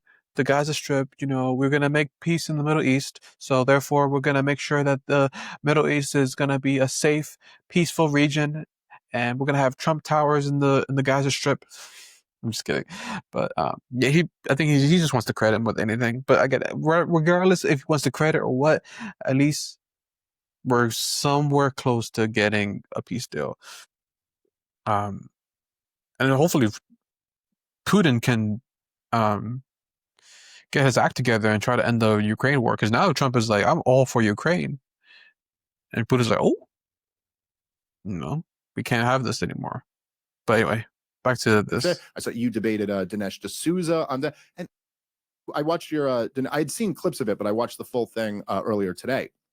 And it was just such a one side. Like, I mean, and by the way, Dinesh, his stock went up in my book just from like the way he handled it. Yes. I thought like I appreciated that, but like on the substance of it, it's not even fair, man. Like, it's not like you're like, one of these times I should have to switch and argue your side because it's just too ridiculous. Like, it's so fucking indefensible. And you got to sit here and pretend like it's just, I'm sorry, you're not going to. And so we're just left in a situation now where, the young people they've all woken up to this shit, and there's really no putting it away after that. Yeah. And what's sort of unnerving is like, if they can't put it back in the bottle, which, they're going to try, and they are trying. That's what this TikTok and CBS, and even, they're not even taking it at CBS. Like, everybody knows what that is. I saw all the presenters on like 60 Minutes were leaking to the press how much they hate Bari Weiss, and, they don't want to go along with all this. It's like 6 months. That to me is. And then he signed that letter saying Pompeo and Haley won't be in it. And then I was like, okay, not enough. All the neocons got to be kept out now, And then Donald Trump Jr. like quote tweeted me and was like, 100%, I'm on it, blah, blah, blah. And there was a moment there where I was like, fucking maybe, like I actually maybe want to believe. I mean, and part of it, and I know, I'm a libertarian. So like, I know that I've been through this, but I know all the talking points and how nothing ever changes. There's no government solutions and blah, blah, all this. But I was like, you know what? They did try to arrest this guy. They did try to do more than arrest this guy. Maybe, again, I'm not like, there's actually something. But, after continuing to back Israel, the Epstein thing was a big one. The Iran thing was like a death blow. It was just like, and at this point, it's not like there's another election coming up. We already kind of know what the Trump thing is. We've gotten some small wins. The border control is a big win. I shouldn't say that. That's not a small thing. He really did turn that around. He deserves credit for that. But everything else, Nick, everything else has just been a disaster. And so I don't know. I think we're in a similar place where it's like, no, fuck this. Yeah. I mean, you just can't tell me that it's like we have to just blindly support this while our country's still falling apart. Yeah, I mean, there's just no argument anymore. They're in 2024. I'm sorry, why don't you guys just grab me a water? Sorry, go ahead. Yeah, no. In 2024, there was at least this argument to be made that maybe it would be different this time. And like you said, you articulated the reasons why. They tried to kill him, they impeached him, they charged him. So the question was, is it going to be different this time? Did he learn? Is there going to be better people? And I get that. So I didn't like begrudge people that did vote for him, but there were signs. Nikki Yes, Haley there were. endorsed him, and There were he signs. said we were going to go to war with Iran. Basically, he said they were going to bring in the H-1Bs and all this stuff. And and then they appointed the cabinet within like 3 weeks. Rubio for Secretary of State. And I guess the interesting thing I have to say beyond what is obvious, which is that it's kind of crashing and burning, is I look at a guy like Kurt Mills, Kurt Mills at AmCon, and he seems like he's a good guy. Like he's 100% on board, maybe more with you than me, but like he knows relevant facts. And I remember watching him during the negotiation between Trump and, or I should say, Witkoff and Araghchi or whoever it was on the Iranian side, and he would go on Steve Bannon every week and say, any day now, like they're going to make a deal, and Netanyahu's going to be put in his place, and I'm thinking, have you ever seen anything in history? It never goes that way. Yeah. And it never goes that way because, like you said before, it's sort of axiomatic. Trump is not willing to shut them down. He's just not willing to resist them or go there. He doesn't care enough, or whatever the reason is. It's hard to know what's in his heart or in his mind. He won't do it. And then, I think it was like 3 days before we went to war, he goes, it's not on radar that Trump is going to attack Iran. That's not on radar. It's like, buddy, read the tea leaves. Like, of course he's going to go and bomb Iran. So, and I kind of get where you're coming from about the Pompeo. I was even skeptical about the Pompeo thing because I said they got a list of these people they're going to put in. And that's why I'm a big believer in like this. It's not even, people say, are you going to vote for a Democrat? We got to think beyond that. To me, it's just about rejection. They set the table, and you can't really choose what's on the table, but you could choose whether to eat or not, whether you're going to play the game. And so my bigger idea is just reject. And I like what you said. It encapsulates it. It's bullshit. No, thank you. You're promising stuff. You're not going to deliver. When you put the stuff out there, the big, beautiful bill, $150 billion for border enforcement. They're not deporting even 1,000 people a day. Like it's nothing. And so I just look at these guys like Dan Caldwell crying on Tucker, at Kurt Mills, all that kind of stuff. People saying, we're going to hold their feet to the fire. We're going to pressure them. And I'm like, aren't you tired? We did that already. We did that in the first term because I was kind of in that place in the first term where it's like, we're going to control the personnel. We're going to do this. And I knew people in the admin. I knew people on the campaign that didn't get hired because they were on the campaign, because the people in the admin were from the Rubio campaign or the Bush campaign. And it's like, we just need something that at the end of the day is what we want. There's never that, in my opinion. Yeah, no, I agree. And it's, it's a shame in a way. Is a friend of mine, Scott Horton, always says the country needed Ron Paul and we got Donald Trump, which is, kind of how I see it. Maybe you would say more like Pat Buchanan or someone like that. But, it started, I think, interesting how much that really was devastating for Donald Trump. And it was more than just the Epstein story. I think it was like what that symbolized, that it was like right at the heart of his political raison d'etre, which was draining the swamp. Right. And it was like, come on, man, what's a better example of the swamp than this? Oh, we won't touch that. Okay. All right, then. So I guess we know how serious we are about this. And I got to say, I mean, I see nothing promising about JD Vance. I think my view of it seems to be that I do think that he's like maybe kind of sympathetic to like, my foreign policy views. And I think that he does seem to err more on that side, but I just don't think he has anywhere near the stones to like stand up to anyone. I think he wants to be president more than he wants to care about that. And that right there is that's the deal breaker then. Okay, then. So you're not, and again, to your point, I think, which I would just maybe modify, and I think you probably agree with this too. It's like, I'm not even against compromise. But there's got to be a compromise. Yeah, there's got to be like a reasonable compromise. Like I am willing to compromise on a few things, but the compromise can't be I have to bend over and grab my ankles. Like that's not that's not a reasonable compromise that I'm trying to sign up to. So it's like I just don't. And I wonder, because like there's always two ways to look at this, and like the conventional political thinking, the Charlie Kirk thinking, would be like, well, any dissension here only helps the Democrats, right? So if we're not all rallying around them, then we get the Democrats who are the worst, biggest threat. But of course, I think our rejoinder to that would be that like, Well, no, not releasing the Epstein files is what gives and when I say file, just not getting to the bottom of it. That's what gives them That's that. true. And what is JD Vance going to run on? I mean, how is he going to capture that energy that Donald Trump had? We're furious with this that system. is The system is so true, corrupt and man. so. Sorry, because I was someone that was like, JD Vance is definitely going to be president in the year 2028, and I'm just like, or yeah, well, 2039, whatever. And I'm just like, with they need to do things fast in order to like, because JD Vance's points were based off of Trump's 4 years in his first term. The no new wars, less taxes, freedom of speech, making sure the whole tariffs thing and the tariff situation. I'm still not that educated on it.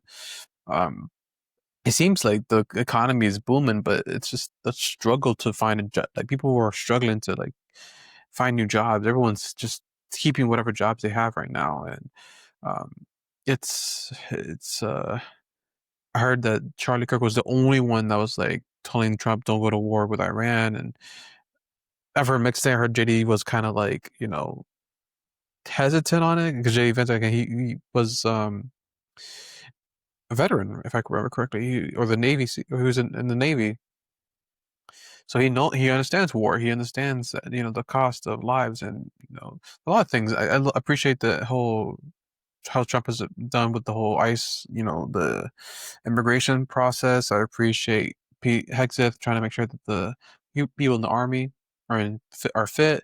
The censorship has been a lot better. Tariffs, I just want to see the economy booming. But I mean, yeah, I mean, the Epstein files, something he campaigned on, was not something that he promised. He was endorsing it. I mean, he did release the JFK files. I think he said he was going to release the MLK files. The Amelia Earhart file, I don't know why he's releasing that. Nobody cares about it. Um, there's a lot of like I don't know. There's a lot of things. And again, if he is able to stop the wars in Ukraine, Ukraine, Russia, and the Palestine and Israel conflict, then I would give his term. And again, this is year one because we have another 3 years. I give it like a B. There's a lot of things still that still need to be done. Like the fact the government I think the government is still shut down, if I remember correctly. Um, there's a lot of divisiveness going on in the world, and I think I did like the whole thing with ending the whole Section 8 thing and bringing a better program. Um, he brought back TikTok, but he's gonna give it to these Zionists, so that's, I guess, a bad thing. But I don't know. There's a lot of things he's done right, but there's a lot of things he's kind of messed up on. I think the biggest critical thing is definitely the foreign policy issue. And the H-1B visas, I heard, is also something that like a lot of people are disappointed on as well. So dishonest and so such a betrayal to every American that we want someone to go in there and be a wrecking ball against them. How is JD Vance possibly going to capture that energy? Right. When there's nobody's believing it anymore. Well, and with Trump, I feel like a lot of people just forgot really what he was. There were a lot, because I feel like not a lot of people actually voted for him in 2016 that are around now. Yeah. And you and I know, because we both, I mean, you're around longer than me, but we were both around then. And I feel like there's a lot of young people and maybe even like big supporters of Trump now that weren't really with him in 16. And so what I'm trying to say is, for a lot of people to have amnesia, they think that he's a Republican, he's a conservative, like, because that's really what he's become. That is what he was in 20. That's what he was in 24. He's against the radical left. He's against the Democrats. But in 16, he started out fighting the Republican establishment. And he really ran as like an independent. Yeah. And I always go back to the proposition of Trump.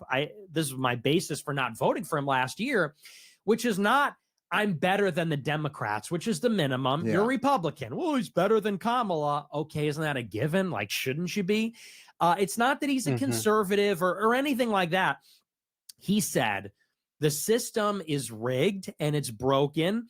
I will break it because I'm rich. I'm so rich, I don't need to take their money. And if I don't have to take their money, I can actually deliver real change because I don't have to worry about upsetting them.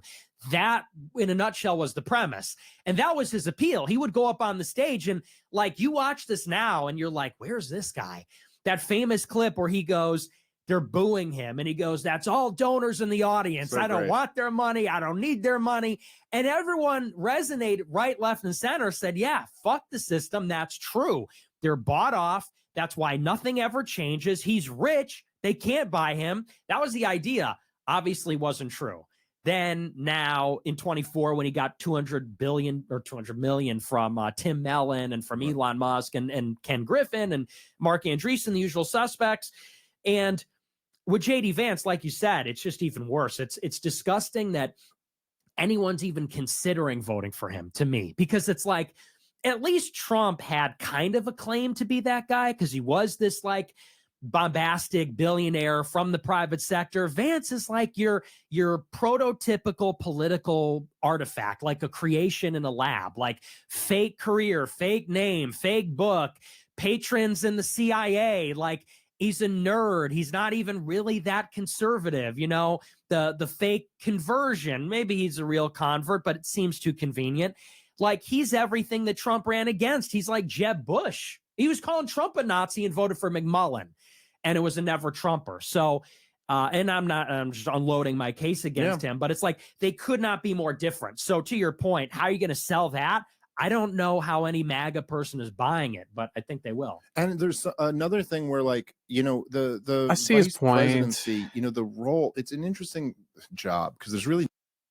I see Nix's point, but you got to give JD Vance some credit though. One of the first things that Trump did, and I just remember this, when he became president again, one of the first things him and JD did was go to North Carolina because with the whole hurricane thing that was going on, JD Vance. Trump sent JD there, and then JD was like, "Let's go take care of the situation." And one of the first things they also wanted to do was make sure they took care of the fire situation that was going on in California because the wildfires were going really, really bad. And at least with JD, he was at least, and to this day, he's still been more spoken, giving. JD, you could call it fake. Maybe I'm just naive, but for me, he actually seems authentic, and that's something that resonated with me, especially when and I consider JD one of the main 5 keys to Trump winning the presidency again. Him, Elon, Andrew Tate, Charlie Kirk, and Kamala in a weird way. But I guess Myra Gaines, because it's Kamala, wanted to add him to the list. But even with JD, because Kamala was never speaking at things, she was just hidden, and Joe Biden, you know, God bless his soul, like he was just like delusional. Like at least with JD, he's actually there, present, and trying to be active, and actually seems like someone that actually respects his peers and actually respects to hear other people's opinions and points of view. And even Charlie, I don't think Charlie Cook would have recommended someone like JD Vance if he wasn't someone that he saw potentially as a Trump number 2-ish. I mean, I think Charlie Kirk was going to run for president too, but I like JD. And I see people's point of view. I see it. Trust me, I get it. But JD, and also I'll give this credit to JD Vance is someone who's also respects the Tates. He's someone that could see. He advocates for freedom of speech. He advocates for respect, and out of everyone, even when him and Donald Trump Jr. They never talk smack about the Tate, but I think JD followed Andrew Tate back or something, and it makes me believe that he's someone that the Tates have talked to for sure, and he's someone that is looking as the contender. Because honestly, if you told me in the year 2028 it's JD Vance or Gavin Newsom, I'm kicking JD Vance off principle easily, because Gavin Newsom is Gavin Newscum. He's disgusting. Look what he's done with California, the immigration, allowing illegals in there, allowing the ICE raids to go on and cause businesses to get shut down and be destroyed because of idiots go into the streets of LA to do a whole bunch of nonsense, bro. I'm telling you right now, Gavin Newsom is going to be the next person for the Democratic Party. Like, there's no one else in my mind that I could think of that is the complete opposite of what Trump's trying to do. Um, and like Joe Rogan himself is like, bro, you can't even take care of California. How the hell do you expect to take care of the United States of America? You're gonna ruin the country. At least JD, I personally believe, I actually do. I'm not. I see where Nick is coming from, but I think JD actually cares and actually is putting effort. At least he's there. Like when I saw him go to North Carolina and be present there to help the people there, to help them find homes, that is presidential, for real. And the fact he was one of the first people to carry the casket out for Charlie Kirk, some might say that's like, oh, he's just doing this just to look good. Regardless, it doesn't matter if it looks good or not. Like Trump didn't do it, and I like JD Vance. I do.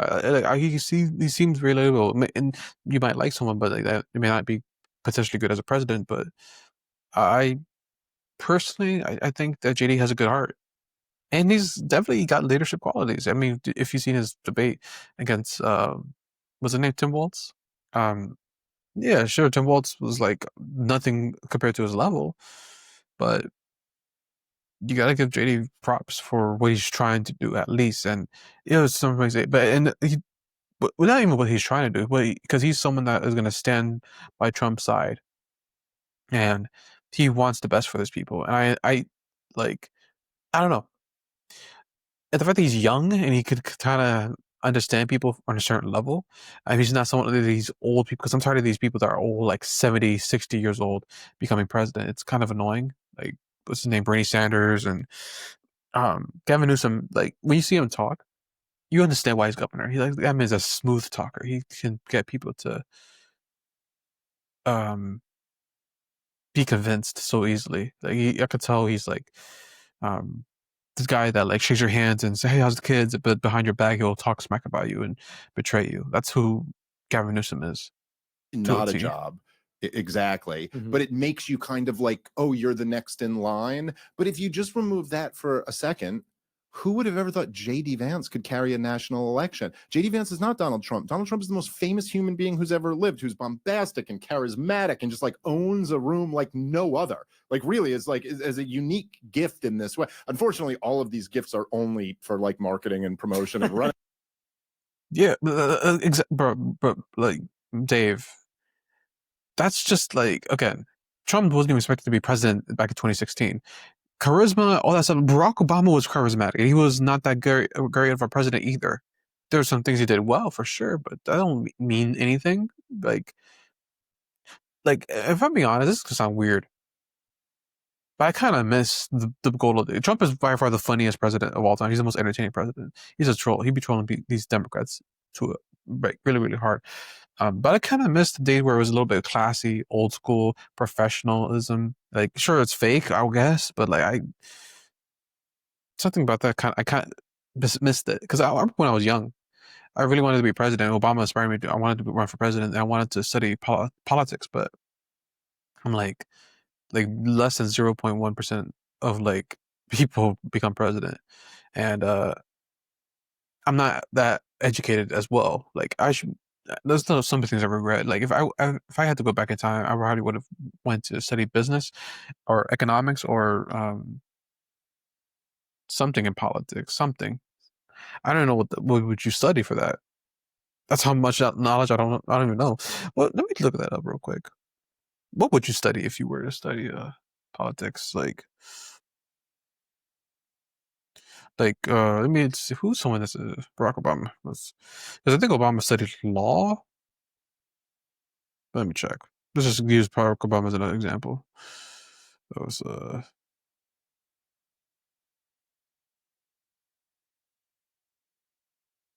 he was an attorney. Yeah. Like I think someone if you think about all the options, we have Byron Donalds, right? Who's going to be running for Florida governor. And after what Byron did against Andrew Tate, it made me lose respect for him. Gavin Newsom, I don't like. DeSantis, I don't really trust that well. especially with the whole Andrew Tate situation. Ted Cruz, definitely don't trust him. Vivek, I really like Vivek. I do. Um, RFK Jr., I respect him too. I mean, he's not the best speaker, but I would, you know, if he was running, maybe. Um, but Vivek, he just has that like charisma that I like. And him and JD went to the same school. Um, I think Vivek is pro-Israel, but um, yeah, I'm trying to think of anyone else I could think of. Yeah, that's basically it. JD and Vivek, and one is I think he's Hindu. If I remember correctly. Vivek is. So again, we'll see what happens in the next 4 years, though. We'll see. But again, I don't like like Trump is a one of a kind generational guy who's going to be that divisive guy.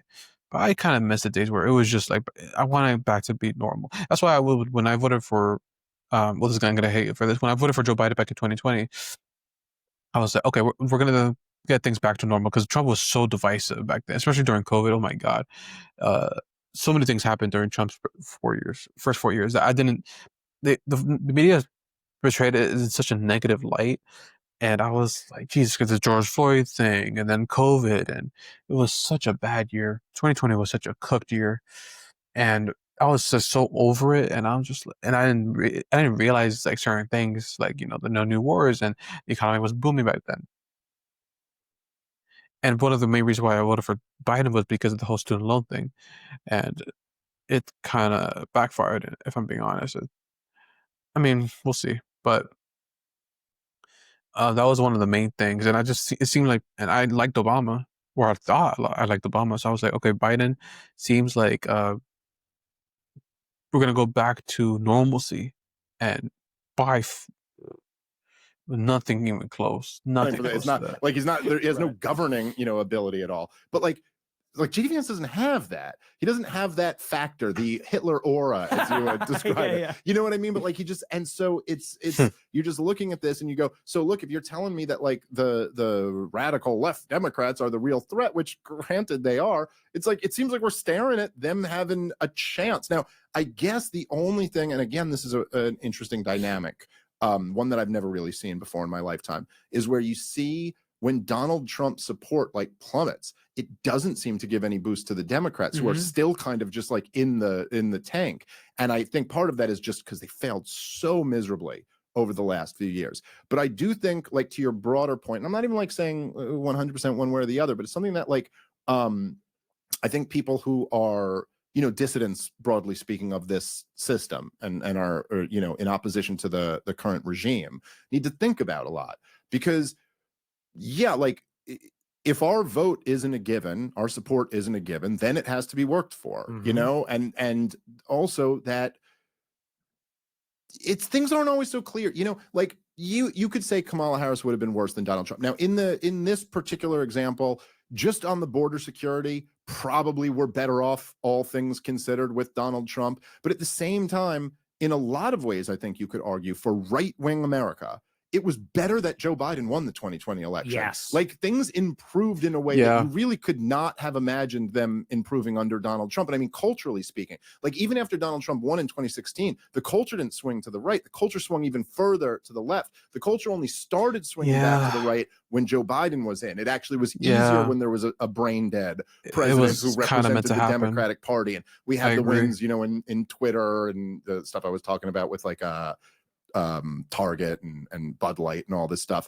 And so like it's just not so it's not always so obvious. What's as a white men can't jump quote. Sometimes when you win you actually lose, and sometimes when you lose you actually win. And so I just think that I would hope, like I hope maybe like Thomas Massie will run in primary him, or I would at least hope that there's something that kind of like gets the conversation over like no, actually, how about we expect you to be this? We expect you to actually be good, and nothing crazy. I'm not like even asking for. This is why I corrected you on the no compromise. Like, I'll compromise, okay? Yes. But like, don't get us in another stupid war. Like, make policy dictated off what's best for America. We have to do something about this debt problem. Like, we have to at least attempt to tackle it, because we're drowning in it. And the answer can't just be continue to debase the currency, because it's destroying our country. It's like, and don't have a wide open border. Like, I'm just like, so few that, like, if you could just be good on these few things, I'd be like, okay, I'll hold my nose over the rest. But there's got to be some way. And especially now with the new media landscape, with the amount of influence that me and you have right now, I don't know, we've got some opportunities to say, like, hey, no, we're not just going to go along with this. We ought to plant a flag at like one reasonable point and go, we're not bending on this. Yeah, I totally agree. I think we need to throw our weight around, and we'll have a much better opportunity to do that, because in 28, it's an open field on both sides. In 2016, 20, 24, Trump was like the 10,000-pound gorilla in the room, immovable. Like you, me, all of us put together. Like no one was going to knock him off that trajectory, which is why maybe it was naive for me to like withhold the vote outside of like reasons in principle or for rhetoric. But in 28, we can shape the race because, like you said, I don't think Vance is a shoe-in at all. He's not a national figure. Very good chance he goes the way of DeSantis, where it's a failure to launch, it's a crash and burn situation. And then it's wide open. And I would say that, people say that I'm like a Democrat, or like I wanted Kamala to win. And it's like, you think I don't know that Trump is better than Kamala. Everyone knows that. But I love what you said about these like knock-on second order effects, because you're 100% right. Biden winning and like Trump getting banned from YouTube and all that, that's probably why Elon bought Twitter. Like that maybe doesn't happen in a universe where Trump won the 2020 election and all the other downstream effects that took place. That's Trump so being true. president now is sweeter than it would have been from 20 to 24. And you could have never predicted that. Like you said, that Biden winning would force the pendulum to swing in the other direction. I think there was something true about, Trump and Kamala in 24. If Kamala inherited the war in Gaza and the Ukraine war, would we get something insanely radical in 28? Like a real reset? Maybe. You can never know. What I would say, though, about 28, and this is maybe new, is like when you look at what Trump is doing, he's creating a lot of Bro, I'm sorry, I can't agree with Nick Fuentes about the whole Kamala she's so stupid, bro. She is so dumb. Like she can't when I was reading a little bit of the book when she made that statement about Myron Gaines and Andrew Tate, I'm like, yo, you can't talk. She had no talking points. I think honestly we would be in World War III right now if Kamala was president. I don't care what anyone says. Like Nick is so smart that he thinks everything in like all these different scenarios, and he's definitely true. It's definitely like if Trump wouldn't have if Joe Biden didn't win, like I don't think Elon would have brought Twitter. Like the whole acquisition happened like 2022, 21, around there, and to this day, X is the best form of free speech next to Rumble. I should probably stream on Rumble too, but yeah, I can't. I'm sorry, bro. I don't regret voting for Trump over Kamala. I don't. Mike Waltz is like or Tim Waltz, whatever his name was, Waltz. Like he was just not someone I respected. And Kamala, like it would just be more of the same, and she had nothing to back her claims on. Like every time she spoke, I'm like, what? And Trump was at least entertaining. Trump is not the best communicator, but and people who say best communicator, it's a nicer version of saying he's not the best speaker. Obama spoke with like such poetry. It was like Martin Luther King kind of. Obama had a great voice.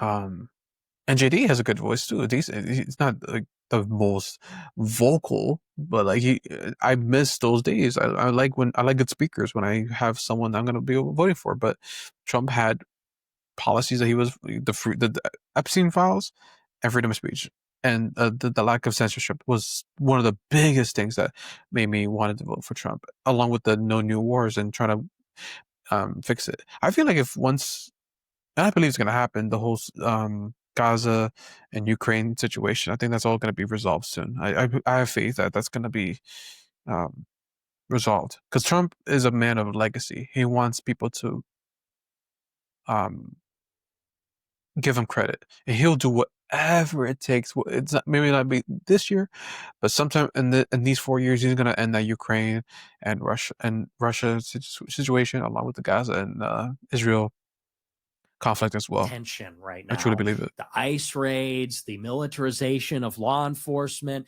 the war everywhere in Venezuela, Ukraine, Iran, the advance of AI and technology. It's like, if a Democrat wins in 29, I'm moving to another country, because whoever comes into power from the left is going to want blood, because they're going to want vengeance for all. If they regroup, that's sort of presumptuous. If they regroup and reorganize, they're going to kill us, because like in Chicago, I live right by where this is happening. They set up this detention facility. They're rounding people up, putting hype edits of it on Twitter. It's pissing liberals off. Liberals are going to the place, protesting. The cops are beating the shit out of them and laughing and taunting them. More protesters come. Now they're ramming cars into ICE cars. The cops are shooting them. Now they're bringing in DHS. It's like, we've gone so far up this escalation ladder in like 3 months. And what I fear is that Trump is not going to finish Antifa, the job. like, He's not going to ruined his car, thinking that he was Antifa. ICE. So all he's doing is pissing these people off. And that means the violence is going to get worse. They're going to organize. We're going to get like Mamdani for president in 28, or, something along that vein. And that's why I think it's really important that like a Republican does win, but it just can't be Vance. So like, that's kind of how I'm thinking about it, because they're really barking up the wrong Vance tree, over anyone at this point, bro. They're Come signing on. checks they can't cash. Yeah, I mean, like, I wouldn't entirely close the door on Vance. I'm just like, he's got to show me something. Yeah. I got to see something that makes me go like, okay, I can get on board with this at least, which I just haven't seen yet. And I do worry about that a lot. I think it's something that, like, you should pay attention if you think about, say, like, kind of the way the culture shifted over the last few years, which really is hard to like overstate how crazy it is, dude. Like, me and you talked 5 years ago. We were living in a different world when me and you talked 5 years ago. It's not that long, and there's and you could obviously see right now, like, looking at where the culture is, you're like, oh, the woke progressives really overplayed their hand in a lot of ways. Important to know that there were like a couple, for as much as X mandate, Joe Biden had legislated that every company with 100 or more employees must fire anyone who doesn't get this vaccine. This would have been a huge event and massive control of government, particularly, okay, not explicitly targeting right-wingers, but who the hell wasn't getting the vax, both through. And so who knows what they would try to do again. Also, as you talked about before, which is like kind of a broader theme, is that there is this, Netanyahu's snapback about control Hebrew. Like, is he actually just, and more broadly, just kind of the Twitter culture or what's on social media? It does seem to me like I'm slow motion, almost like watching this movie play out, where it's like, it would have seemed impossible 5 years ago. 5 years ago, or I guess 6 years ago, the second time you were on the podcast, you had just been kicked off YouTube. It was just ramping up that, like, hey, you simply can't do these things. That the censorship regime has been rolled back, and like, Nazi shit is just thing. I know that's going to happen, but it's a real concern. Ghetto black woman said like, fuck F the Jews and we love it. And it went like super viral. And like, yeah, I think I saw this clip. Usual Suspects seized up on that. And it's like, and I didn't say anything to him privately, but you could see where that's going to go in very short order, where there's no shortage of. Be more careful, or just be more mature, I guess, which is because they're expecting me to be what they think I am, which is a troll or a hater or whatever. So like, even like, you got back on Twitter, and I'm sure that helped, but you were already kind of surging before, I think, if I've got that correct. Have a bank account, and all that stuff. So it really, in my opinion, was Trump got banned from everything. And I think venture capital and private equity, they do what they do best, and they looked at him like an undervalued asset, and they came in and said, this guy's banned from everything. We can actually upset Silicon Valley and the market there if we make censorship proof Rumble. It's like, if I'm banned on Twitter, no one's going to build a new Twitter around me. But if Trump is banned on Twitter, you actually can build a Rumble, a True Social around him. And in a way, that that explains to me 2024, because that is who came in. Little tech, it's Andreessen Horowitz, it's the Teal Club, it's Elon Musk. He was kind of like their guy. JD Vance commercially too. He's a big tech guy. And then I think the rising tide lifted all the boats. That's kind of how I interpret it, because we were headed towards like total annihilation of free speech. Like my listener base shrunk dramatically when I was in the wilderness. Yeah, wasn't it wild seeing like everybody flip out about the FCC chairman threatening Jimmy Kimmel? Yeah, and there's that free speech is finally at risk in America after like the Jesus last Christ. 5 years. You're like, really? Oh, really? Was this the one? Which, by the way, was a stupid thing for the FCC chair to say that. Totally like talk about seizing defeat from the jaws of victory. Yes. Like okay, now you handed them a talking point. This guy is dying in the wilderness, I think this is a couple about it, and they'll be more competent about it, and like us, yes, like days after it, or maybe the day after it even, and okay, ultimately he pardoned them after letting them languish in prison for years. Okay, so you don't get like that much credit from me for that, but like, look, man, I never bought all the leftist claims about January 6th were always like hyperbolic insanity, like it wasn't an insurrection, and Donald Trump didn't incite violence. But at the same time, if you're a leader and you told everybody that they just stole this election from me, like, and then you said you're going to go there, and then your people did what would be reasonable to do if the election was stolen from them, right? Like, it is not the claim, just like the Democrats were making the claim with Russia. It's like, well, then we should be nuking Moscow. Like, according to what you're saying, we should be at war with them now. Well, according to what you're saying, Donald Trump, you should storm the Capitol if that's the case. And so he kind of led his people into this. And then literally, because at the end of the day, it does seem that really what motivates Donald Trump is his own ego, his own greatness. And if they were like, oh, you're going to get impeached or removed, or you're going to get this, like, it's the same way I feel about January 6th. Like, what are you doing? And then we left. We didn't go in. I wasn't even close to the building. And this video had been out there for a long time. And people knew I was there and didn't get charged. I got my money frozen, although I wasn't public about that. I got on the no-fly list. I went public with that, went public with the money later. There was never an accusation until like about a year later. And then people started to create this story that, that I was leading people in and I didn't get charged. Now, where it started with Tucker is with Joe Kent, because now, like 2 years later, I make potentially Joe Kent lose the election. And Joe Kent was a close friend of Tucker's. Right. Joe Kent is in the CIA. And that is how we attacked him. We attacked him on that basis. And of course, it was in self-defense. He said that he disavowed me, condemns all my views, we're keeping you out. And I looked at him as very threatening because, like we talked about before, he's kind of boxing me out intentionally. So we made him lose. And it was a couple months after this is where I first got the inkling of it. Michelle Malkin, who's a good friend of mine. I know Michelle. I've had her on the show before. She's great. She's amazing. Yeah. And she's married to a Jewish guy, so you can't be mad at her. Look at that. Good woman. But and he's great too, actually. He's pretty based himself. But so she communicates to me through a mutual friend that she gets this really weird call from Tucker. She says that Tucker never calls her. Sometimes she texts him and he'll give her thumbs up, but they don't really talk. She says, but he calls her out of the blue asking about me and asking about Kanye. Did Nick make Kanye go crazy? Did Nick try to take Trump out at the Kanye dinner? I don't think anyone can hold you responsible for that. You can blame me for a lot, but that's this one rests squarely on the shoulders of Pete Davidson. And we all know that. We all know that. You get your family stolen by Pete Davidson, you're going to lash out at the world. You're going to get radicalized. Yeah. But so he's calling her, asking about all this stuff and about J6. And she said it was very strange. Like, it felt like he was reading from a script. He was asking these questions. And she just told me to be on alert. Then I get a call from Anya Parampil, the wife of Max Blumenthal at Gray Zone. They're doing a piece about me. And she asked me about the Capitol. And I tell her the story. I said, I was 500 feet away. I testified. I got subpoenaed by Congress. I said, I testified under oath. I did not talk to law enforcement.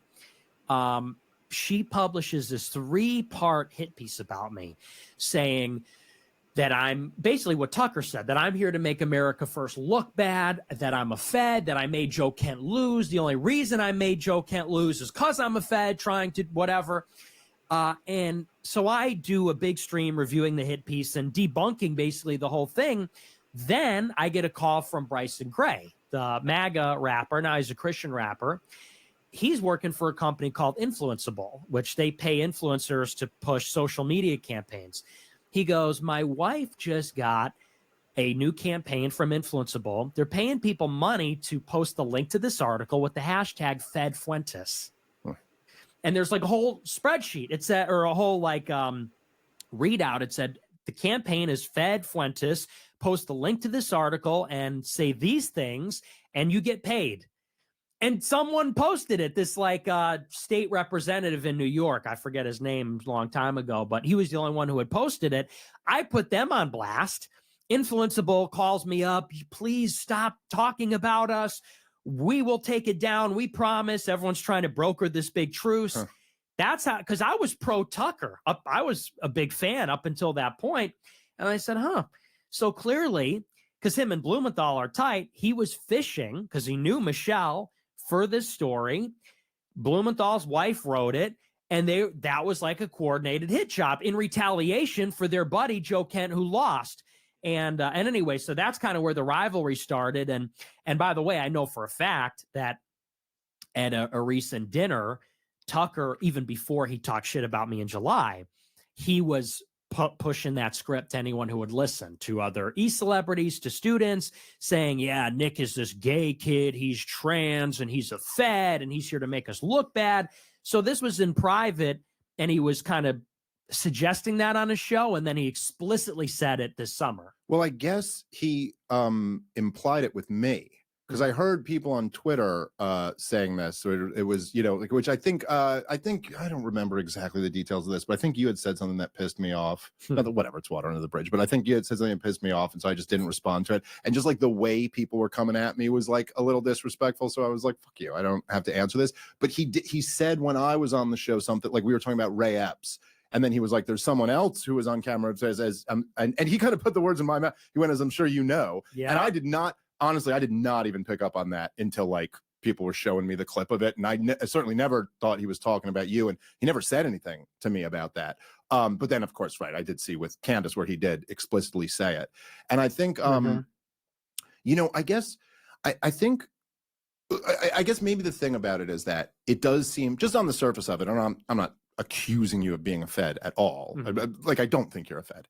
But I guess just on the surface of, if there's a video of you advocating people go into the Capitol and the way they were just getting everybody, and it does seem like, although you're obviously a lot bigger now than you were then, you still would have been a pretty nice scalp to be on their mantle. You know what I mean? Like, it would just be like, oh, wouldn't they go at you for that and try to find some charge or something like that? But is it the case that there's just nothing to charge you with, or what? There was nothing to charge me with. I mean, they looked at charging me, but I didn't trespass. I wasn't violent. And wouldn't that be inciting? Yeah, something? But my lawyer told me I'm protected by the First Amendment for that, because it wasn't like the language was such that it wouldn't be. And also, no one else got charged with incitement. The charges were trespassing, conspiracy, all things that didn't apply to me. Right. Okay. All right. Fair enough. Yeah, I think maybe, it's like, and I think maybe this is partially why you get that rap, which I think is unfair. It's when Ray Epps, well, by the way, do you think he was a Fed? I don't know, to be honest. I'm skeptical, but I'm sure everyone's seen, where Ray Epps is in the crowd and he starts saying, in the same sense, like that, not that you literally say that, I'm using these terms loosely, but like there's a feeling of almost like that, like just like, look, I'm 15 years your senior and I do the same shit too. So I'm not like recently where Dave Rubin was just talking shit about me on some shit. Like, it was, I don't know why. Now, truth be told, I don't really want to debate Dave Rubin. Who the fuck, you're weaponizing your audience against people have reached out. Patrick Bet David tried to set it up. Charlie Kirk actually tried to set it up. It was supposed, Charlie Kirk wanted me to come debate, and I said, how about Dave Rubin? Because I know he lives in Florida, and it was right when we were talking our shit. And then he was like, no answer from both of them. But so, like, when you're kind of attacking me, attacking Tucker, attacking Candace, you go, well, what purpose are you really serving here? You know what I'm saying? And it's like, it seems like any voice that's critical of Israel, you know what I'm saying? Like you're going after, and then it does make people say like, do you get the point I'm making? It goes like, okay, so what, number one, you're saying we got to attach all this toxic baggage to our opposition of Israel. And then number two, anytime there's a critic of Israel who's resonating, it seems like you're trying to take him down a peg. Did you get what I'm saying? I do. And from the outside looking in, I get it. But I would say that with Tucker, it started before all that. It started before he was ever criticizing Israel. This was in 2023, at the beginning of 2023. Before October 7th. And, you know, Tucker never said anything negative about Israel up to that point, with the exception of one thing he did about the ADL. And, you know, same thing with Candace. I mean, I supported Candace like I supported Tucker to the hilt. I had an account called Standis Owens. I stand Candace Owens. And we were like gassing her up during the whole thing. And all I ever said about Candace is that it felt like she was kind of blowing smoke up my ass about why she wouldn't do the show with me. And I didn't like that, you know, after she gets all this clout, she's clouded up. She then starts saying it's the Frankists. It's the Frankist. And I said, yeah, that's not true. Like, that's nonsense. And even this year, she invites me on her show. And I ask her, I said, well, is it going to be a hit piece? She goes, no, I don't set anybody up. I get all dressed up. I fly down there. Is it going to be friendly? Oops. And, you know, she extended the olive branch. I accept. And she's motherfucking me about drama from a year ago, about you, about are you racist? Are you anti-Semitic? Why aren't you married? All this kind of stuff. It wasn't a friendly interview. I don't even think it was cordial. I think it wasn't friendly at all. It was an attempted hit job. And, you know, so like with you, I mean, look, we have disagreements and here we are talking about them. And I think I said during my show, like, I like you and I respect you, but I also speak freely. And if I disagree, I say something. And, you know, these other people got to recognize, like Tucker and Candace, they're more powerful than me. They have institutional backing. Tucker is from Fox. Candace is from Daily Wire. They never got censored from anything. Me, I never had any. They tried to throttle me in the crib. By they, I mean conservatives, from the time I was 18. And I've been banned from most things for 5 years. So it just, to me, it's like a little unfair. It's like when Ben Shapiro quote tweeted me with 1,000 followers for Tucker. Well, that's something else. I mean, I think it's similar. I mean, Tucker and Candace getting together and saying, oh, this guy's like a fed. It's like, yeah, well, you guys have millions and millions of followers that you accumulated serving the system that I was getting killed by for 5 years. So that's why I feel like I have a special license to attack, because it's punching up. But, you know, I don't know what to make of Tucker and Candace. I would say, if I was being charitable, that there's immense distrust on both sides. Yeah. And for obvious reasons, because I'm an unknown quantity on the outside who, you know, they probably don't watch everything. They don't know what's happening down here. And on the other side, they are exiting the institutions. So from someone on the outside, it's like, are you CIA? Where are your loyalties? What do you really believe? Are you concealing what you really believe, and to what extent? And so, you know, I guess when I gave Tucker a black eye, so to speak, and kind of retaliated very strongly, maybe at the minimum, it made him just kind of respect what I represent. But I'm open to all possibilities, making up with either of them. Well, that's good. I think it's good to be open to that. You know, I remember like, that, and I don't know that this is true, right? Like, I don't know if David Duke is a Fed. I've never met David Duke. I don't know him, but I remember he used, in 2008 and 2012, he came out and endorsed Ron Paul for president. And then this was, of course, used against Ron Paul. And I remember I remember going, oh, you're a fucking Fed.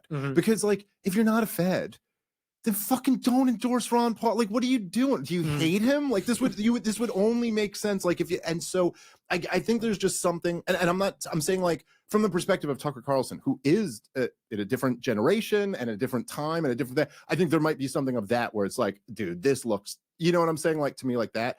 I also think, and this is something I've struggled with myself, maybe like a little bit of imposter syndrome or something, or just the fact that guys like me and you, it's a little bit weird when you're kind of like, you know, like you're grinding and you're doing your job. You're doing what you do. We do shows. And then like you kind of look up all of a sudden and you're like, oh, I'm like kind of up here in this. You know what I mean? Like there's a lot of like people who are doing shows who aren't like, and I think that you know, like I had this when I was debating Alex Berenson, who just is fucking horrible, and I probably never should have done that. I got sucked into this. I'm embarrassed by it, you know.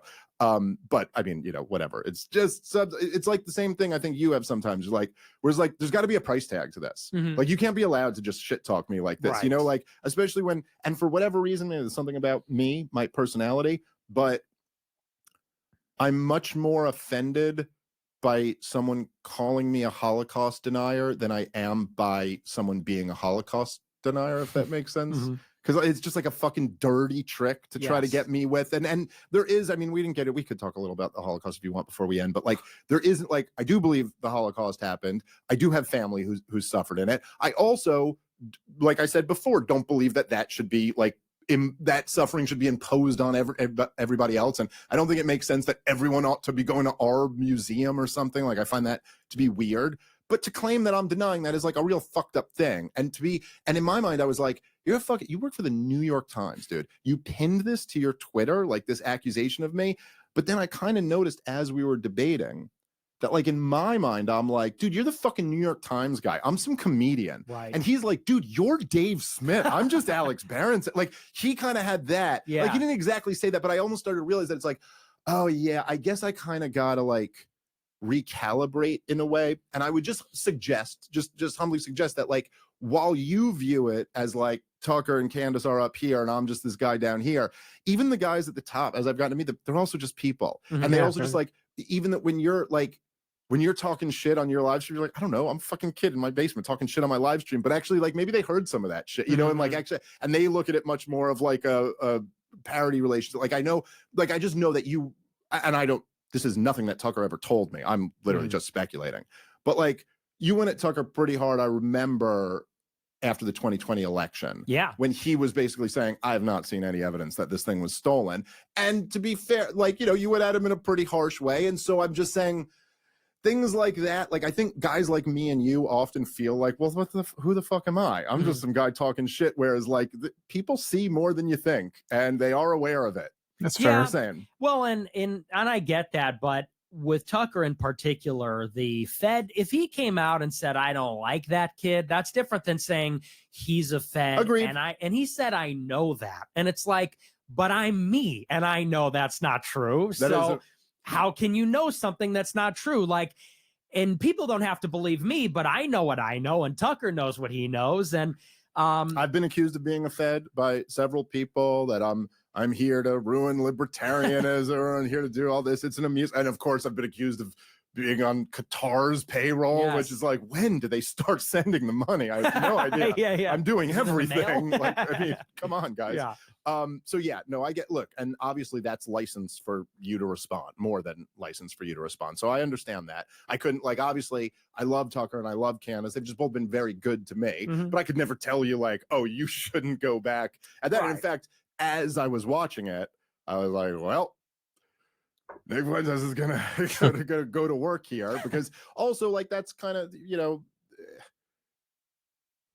you're brawling with a brawler if you try to do that. And so obviously I understand that was going to be the response.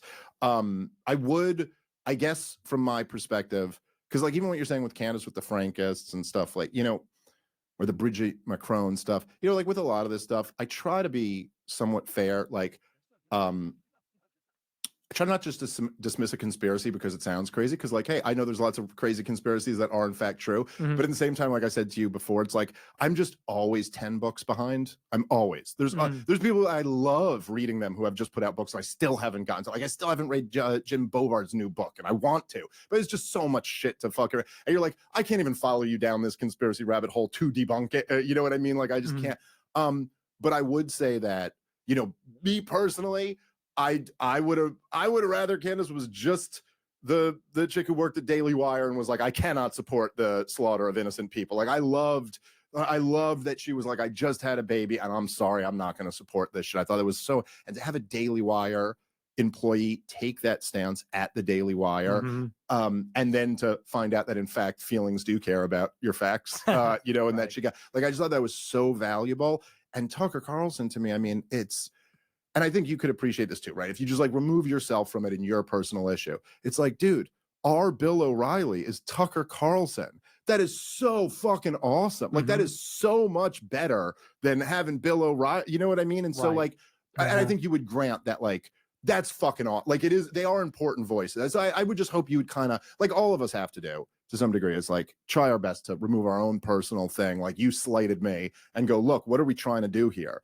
I certainly think, as I was saying with the Jordan Peterson thing before, and I said this on a podcast at Ron Paul's birthday party, someone was interviewing me, Clint Russell was asking me about this. And I said, like, about you, I was like, look, Douglas Murray might think I shouldn't be on big shows. And like other people might think you shouldn't be on big shows. But you know what? You're here. Like there's no more debate about this, Douglas Murray. It's like, yeah, I'm as big as you without the institutional background. So you don't get to say I don't get to be here. And I think the same thing is true with you and the Groypers. It's like nobody's being vanquished. We're all here. And in fact, what needs to happen is not vanquishing people, but incorporating. And I think that Tucker and Candace and people like that, like I just think all these voices are so important. And I, you know what I mean? I hope you would like kind of think about that. And I do, and I grant that on my show even throughout these feuds, I've said they're both important and they're pushing people in the right direction. But I think it's totally the opposite. I think that, you know, like with Candace in particular, she brought me out under false pretenses and then tried to vanquish me. I think that's what that was, or that was a way of putting me down or something, because I had just had my biggest show ever in the middle of the war. She invites me out the next day, and her whole show is, you hate Jews for being Jewish. You're a real racist. And it wasn't friendly. It was nasty. She was nasty to me. And then afterwards, she wouldn't let it go. It didn't play well at all, because in the interview, she goes, well, you got triggered. I said, I don't think so. She goes, well, people are going to, and nobody agreed. People were furious about the paywall. They're pissed at the way she treated me. It was universally negative, and she wouldn't let it go. And then she got to come in and say, well, you lied. The reason people didn't like it is because you lied about it. And it's like, lady, you know, you got to take the L. You were out of pocket. It didn't work. It backfired. So I could coexist with her. I was willing to do it before. I'd even be willing to do it now. And the same is true with Tucker. And I think Tucker's more rational. Maybe he's a guy or something, or I don't know why. It does help. It helps, you know. But I could coexist with Tucker. It's just there needs to be a mutual understanding, because I also represent a lot of people, and when they put me down, they're not just putting me down, they're putting down that whole right-wing flank of the issue. And I don't need everybody to agree with me. 10 minutes left of the interview. This is a long interview, man. Conversation, and we disagreed about some things here too. It's just when people say, you're a Fed, you're a racist, F you shouldn't be allowed on the shows, you're just an asshole. It's like, I'm not an asshole. I've been fighting for 10 years to say the stuff that many of these people just got around to saying last year. And that's just, so yeah, it's like a little irritating when they do that to me, but I'm willing to be the bigger person. Well, it's good. Well, look, I mean, I think it's good. Look, dude, I mean, all of us are trying to, you know, figure out kind of, now that we're in this position, like how exactly to manage that. And I think, like, kind of as we were talking about before, it's like we're united in our opposition to a thing, but now we have, in a lot of ways, look, it's been decentralized. So it's not like any one of us is exactly like the mainstream guy, but like we're the mainstream media now. You know, like it's us. It's like, I mean, honestly, like there's particularly like daytime shows, like you're lapping. It's like me too. You know, so it's an interesting thing. All right, so maybe we could talk about this a little bit and really test my YouTube channel. What do you, because I think a lot of this, I remember when we first spoke, or one of the podcasts when we first spoke, the big controversy about you, that at least from what I heard from the other libertarians or whatever the world, was that you're a Holocaust denier, and that there was the cookie. There's a clip where like a fan makes the Cookie Monster joke, and then you like read it, like obviously laughing around and joking. I remember people sending me this and going, this is clearly like he's joking around, at least to some degree. But then when you were criticizing me, you were talking about like me not, because my family was involved, not willing to challenge. What is your view simply like what we were saying before, that it's like, look, this happened, it was awful, but like also all of history doesn't have to revolve around this. Also, it was in the context of a war where like 50 million people died and Europe was destroyed, so like that? Or are you actually saying like, this didn't happen, the numbers are not, because this now is much with the the general, whatever you want to call it. I hate using the word anti-Semitism because it's not even a good word, but with the general kind of like hostility toward Jewish people, this does seem to be something that's like really catching fire, and I just think is completely wrong. Like, I think it's like Israel killed Charlie Kirk. It's like, this just isn't actually right. It's not actually good history. And so anyway, I'm just curious what your thoughts are. Well, and I also, by the way, sorry, I'll let you go, but I also do recognize, I remember thinking this the last time I had you on. There's like this weird dynamic. I guess I feel a little freer now, but back then I kind of wanted to ask you about it. But then I also realized that if you don't, you can't even say it because we'll all get fucking nuked. So it's like a weird conversation to have, but I am curious. For me, it was never really about the Holocaust in itself, because early on, I watched a lot of documentaries, like the canon of Holocaust denial documentaries and essays, and I found a lot of the arguments compelling. And then I saw that other people were pushing back on that. And I have good friends of mine who are like, they're fellow travelers, let's say, and they adamantly insist it did happen. And they send me blog posts and things. Yeah. And at a certain point, you sit down and say, so is this really about World War II historicity debate or historiographical debate? And to me, that's sort of missing the point. To me, the Holocaust is just like, it is just a central part of the Jewish identity story, which is that if the white people get too much power, they're going to kill us all. And that means if we don't have enough power, they're going to kill us all. If they can critique us, they're going to kill us all. It's wrapped up, and this has been pointed out before, that more Jewish people think that the Holocaust is central to their identity than believing in God is central to their identity. And that just tells you about what Jewish identity really is and how it's political. And so to me, what matters more, I don't know. I think it was exaggerated. I think it was embellished. I don't know that 6 million exactly died, but I don't know. I'm not an expert, and I don't really even care about being an expert. To me, it's more about, like you said, I don't want this trauma imposed on me and for it to define our political order, because that's really the issue. Well, that part I think is 100% reasonable. And in fact, as you said, that the Holocaust is more central to Jewish identity than God. It's certainly true for non-religious Jews, and even maybe for some religious Jews. Like it is very central to Jewish identity, and I think in unhealthy ways. And I think absolutely you're right about this being kind of this, it's I love when Darryl Cooper made this point, but it was such a perfect way to put it, but where he was like, look, the founding fathers are Martin Luther King, but you know what I mean? Like, it's not like, and he goes, you can test that out, like go desecrate a statue of George Washington and then go desecrate a statue of Martin Luther King and see what has more of the reaction. And it is like, it's really like World War II and the civil rights movement have become like the American consciousness, and I think the Holocaust and World War II being the same for Jews. And of course, the story becomes this very ahistorical, weird version of it, where it's like the creation of Israel stopped the Holocaust or something like that, which is like just not at all true. In fact, they had very similar goals, the Zionists and the Nazis at first, which is why the Zionists wanted to do business with them. I think it was the Nazis' anti-Semitism is the only reason why that didn't happen.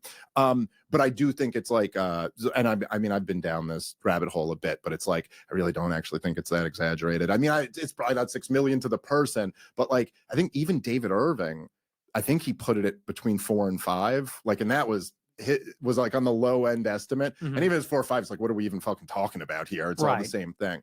So I think like, and I guess in a way, because we've gone for a while now, so we could wrap up unless there's anything that you wanted to bring up. But I will say I appreciate that. I think, and this isn't, I'm not even saying like, because I'm sure the part of the problem with this stuff, right, is that is like, at least from my perspective, is that when you're Jewish, if you there is this kind of not amongst you, I don't think, but I think maybe some of your fans, not all of them, where there's this kind of heads you lose, tails I win type thing, where it's like, okay, so like if there's a Jew who's for Israel, they go, well, of course, like all the Jews. And then if there's a Jew who's against Israel, it's like, well, they always control both sides of the, you know what I mean? So it's like, no matter what you do, you're like kind of in this position where you're like, well, there's nothing I could say here other than, yes, you should hate Jews. And they'll be like, okay, finally a good one or whatever.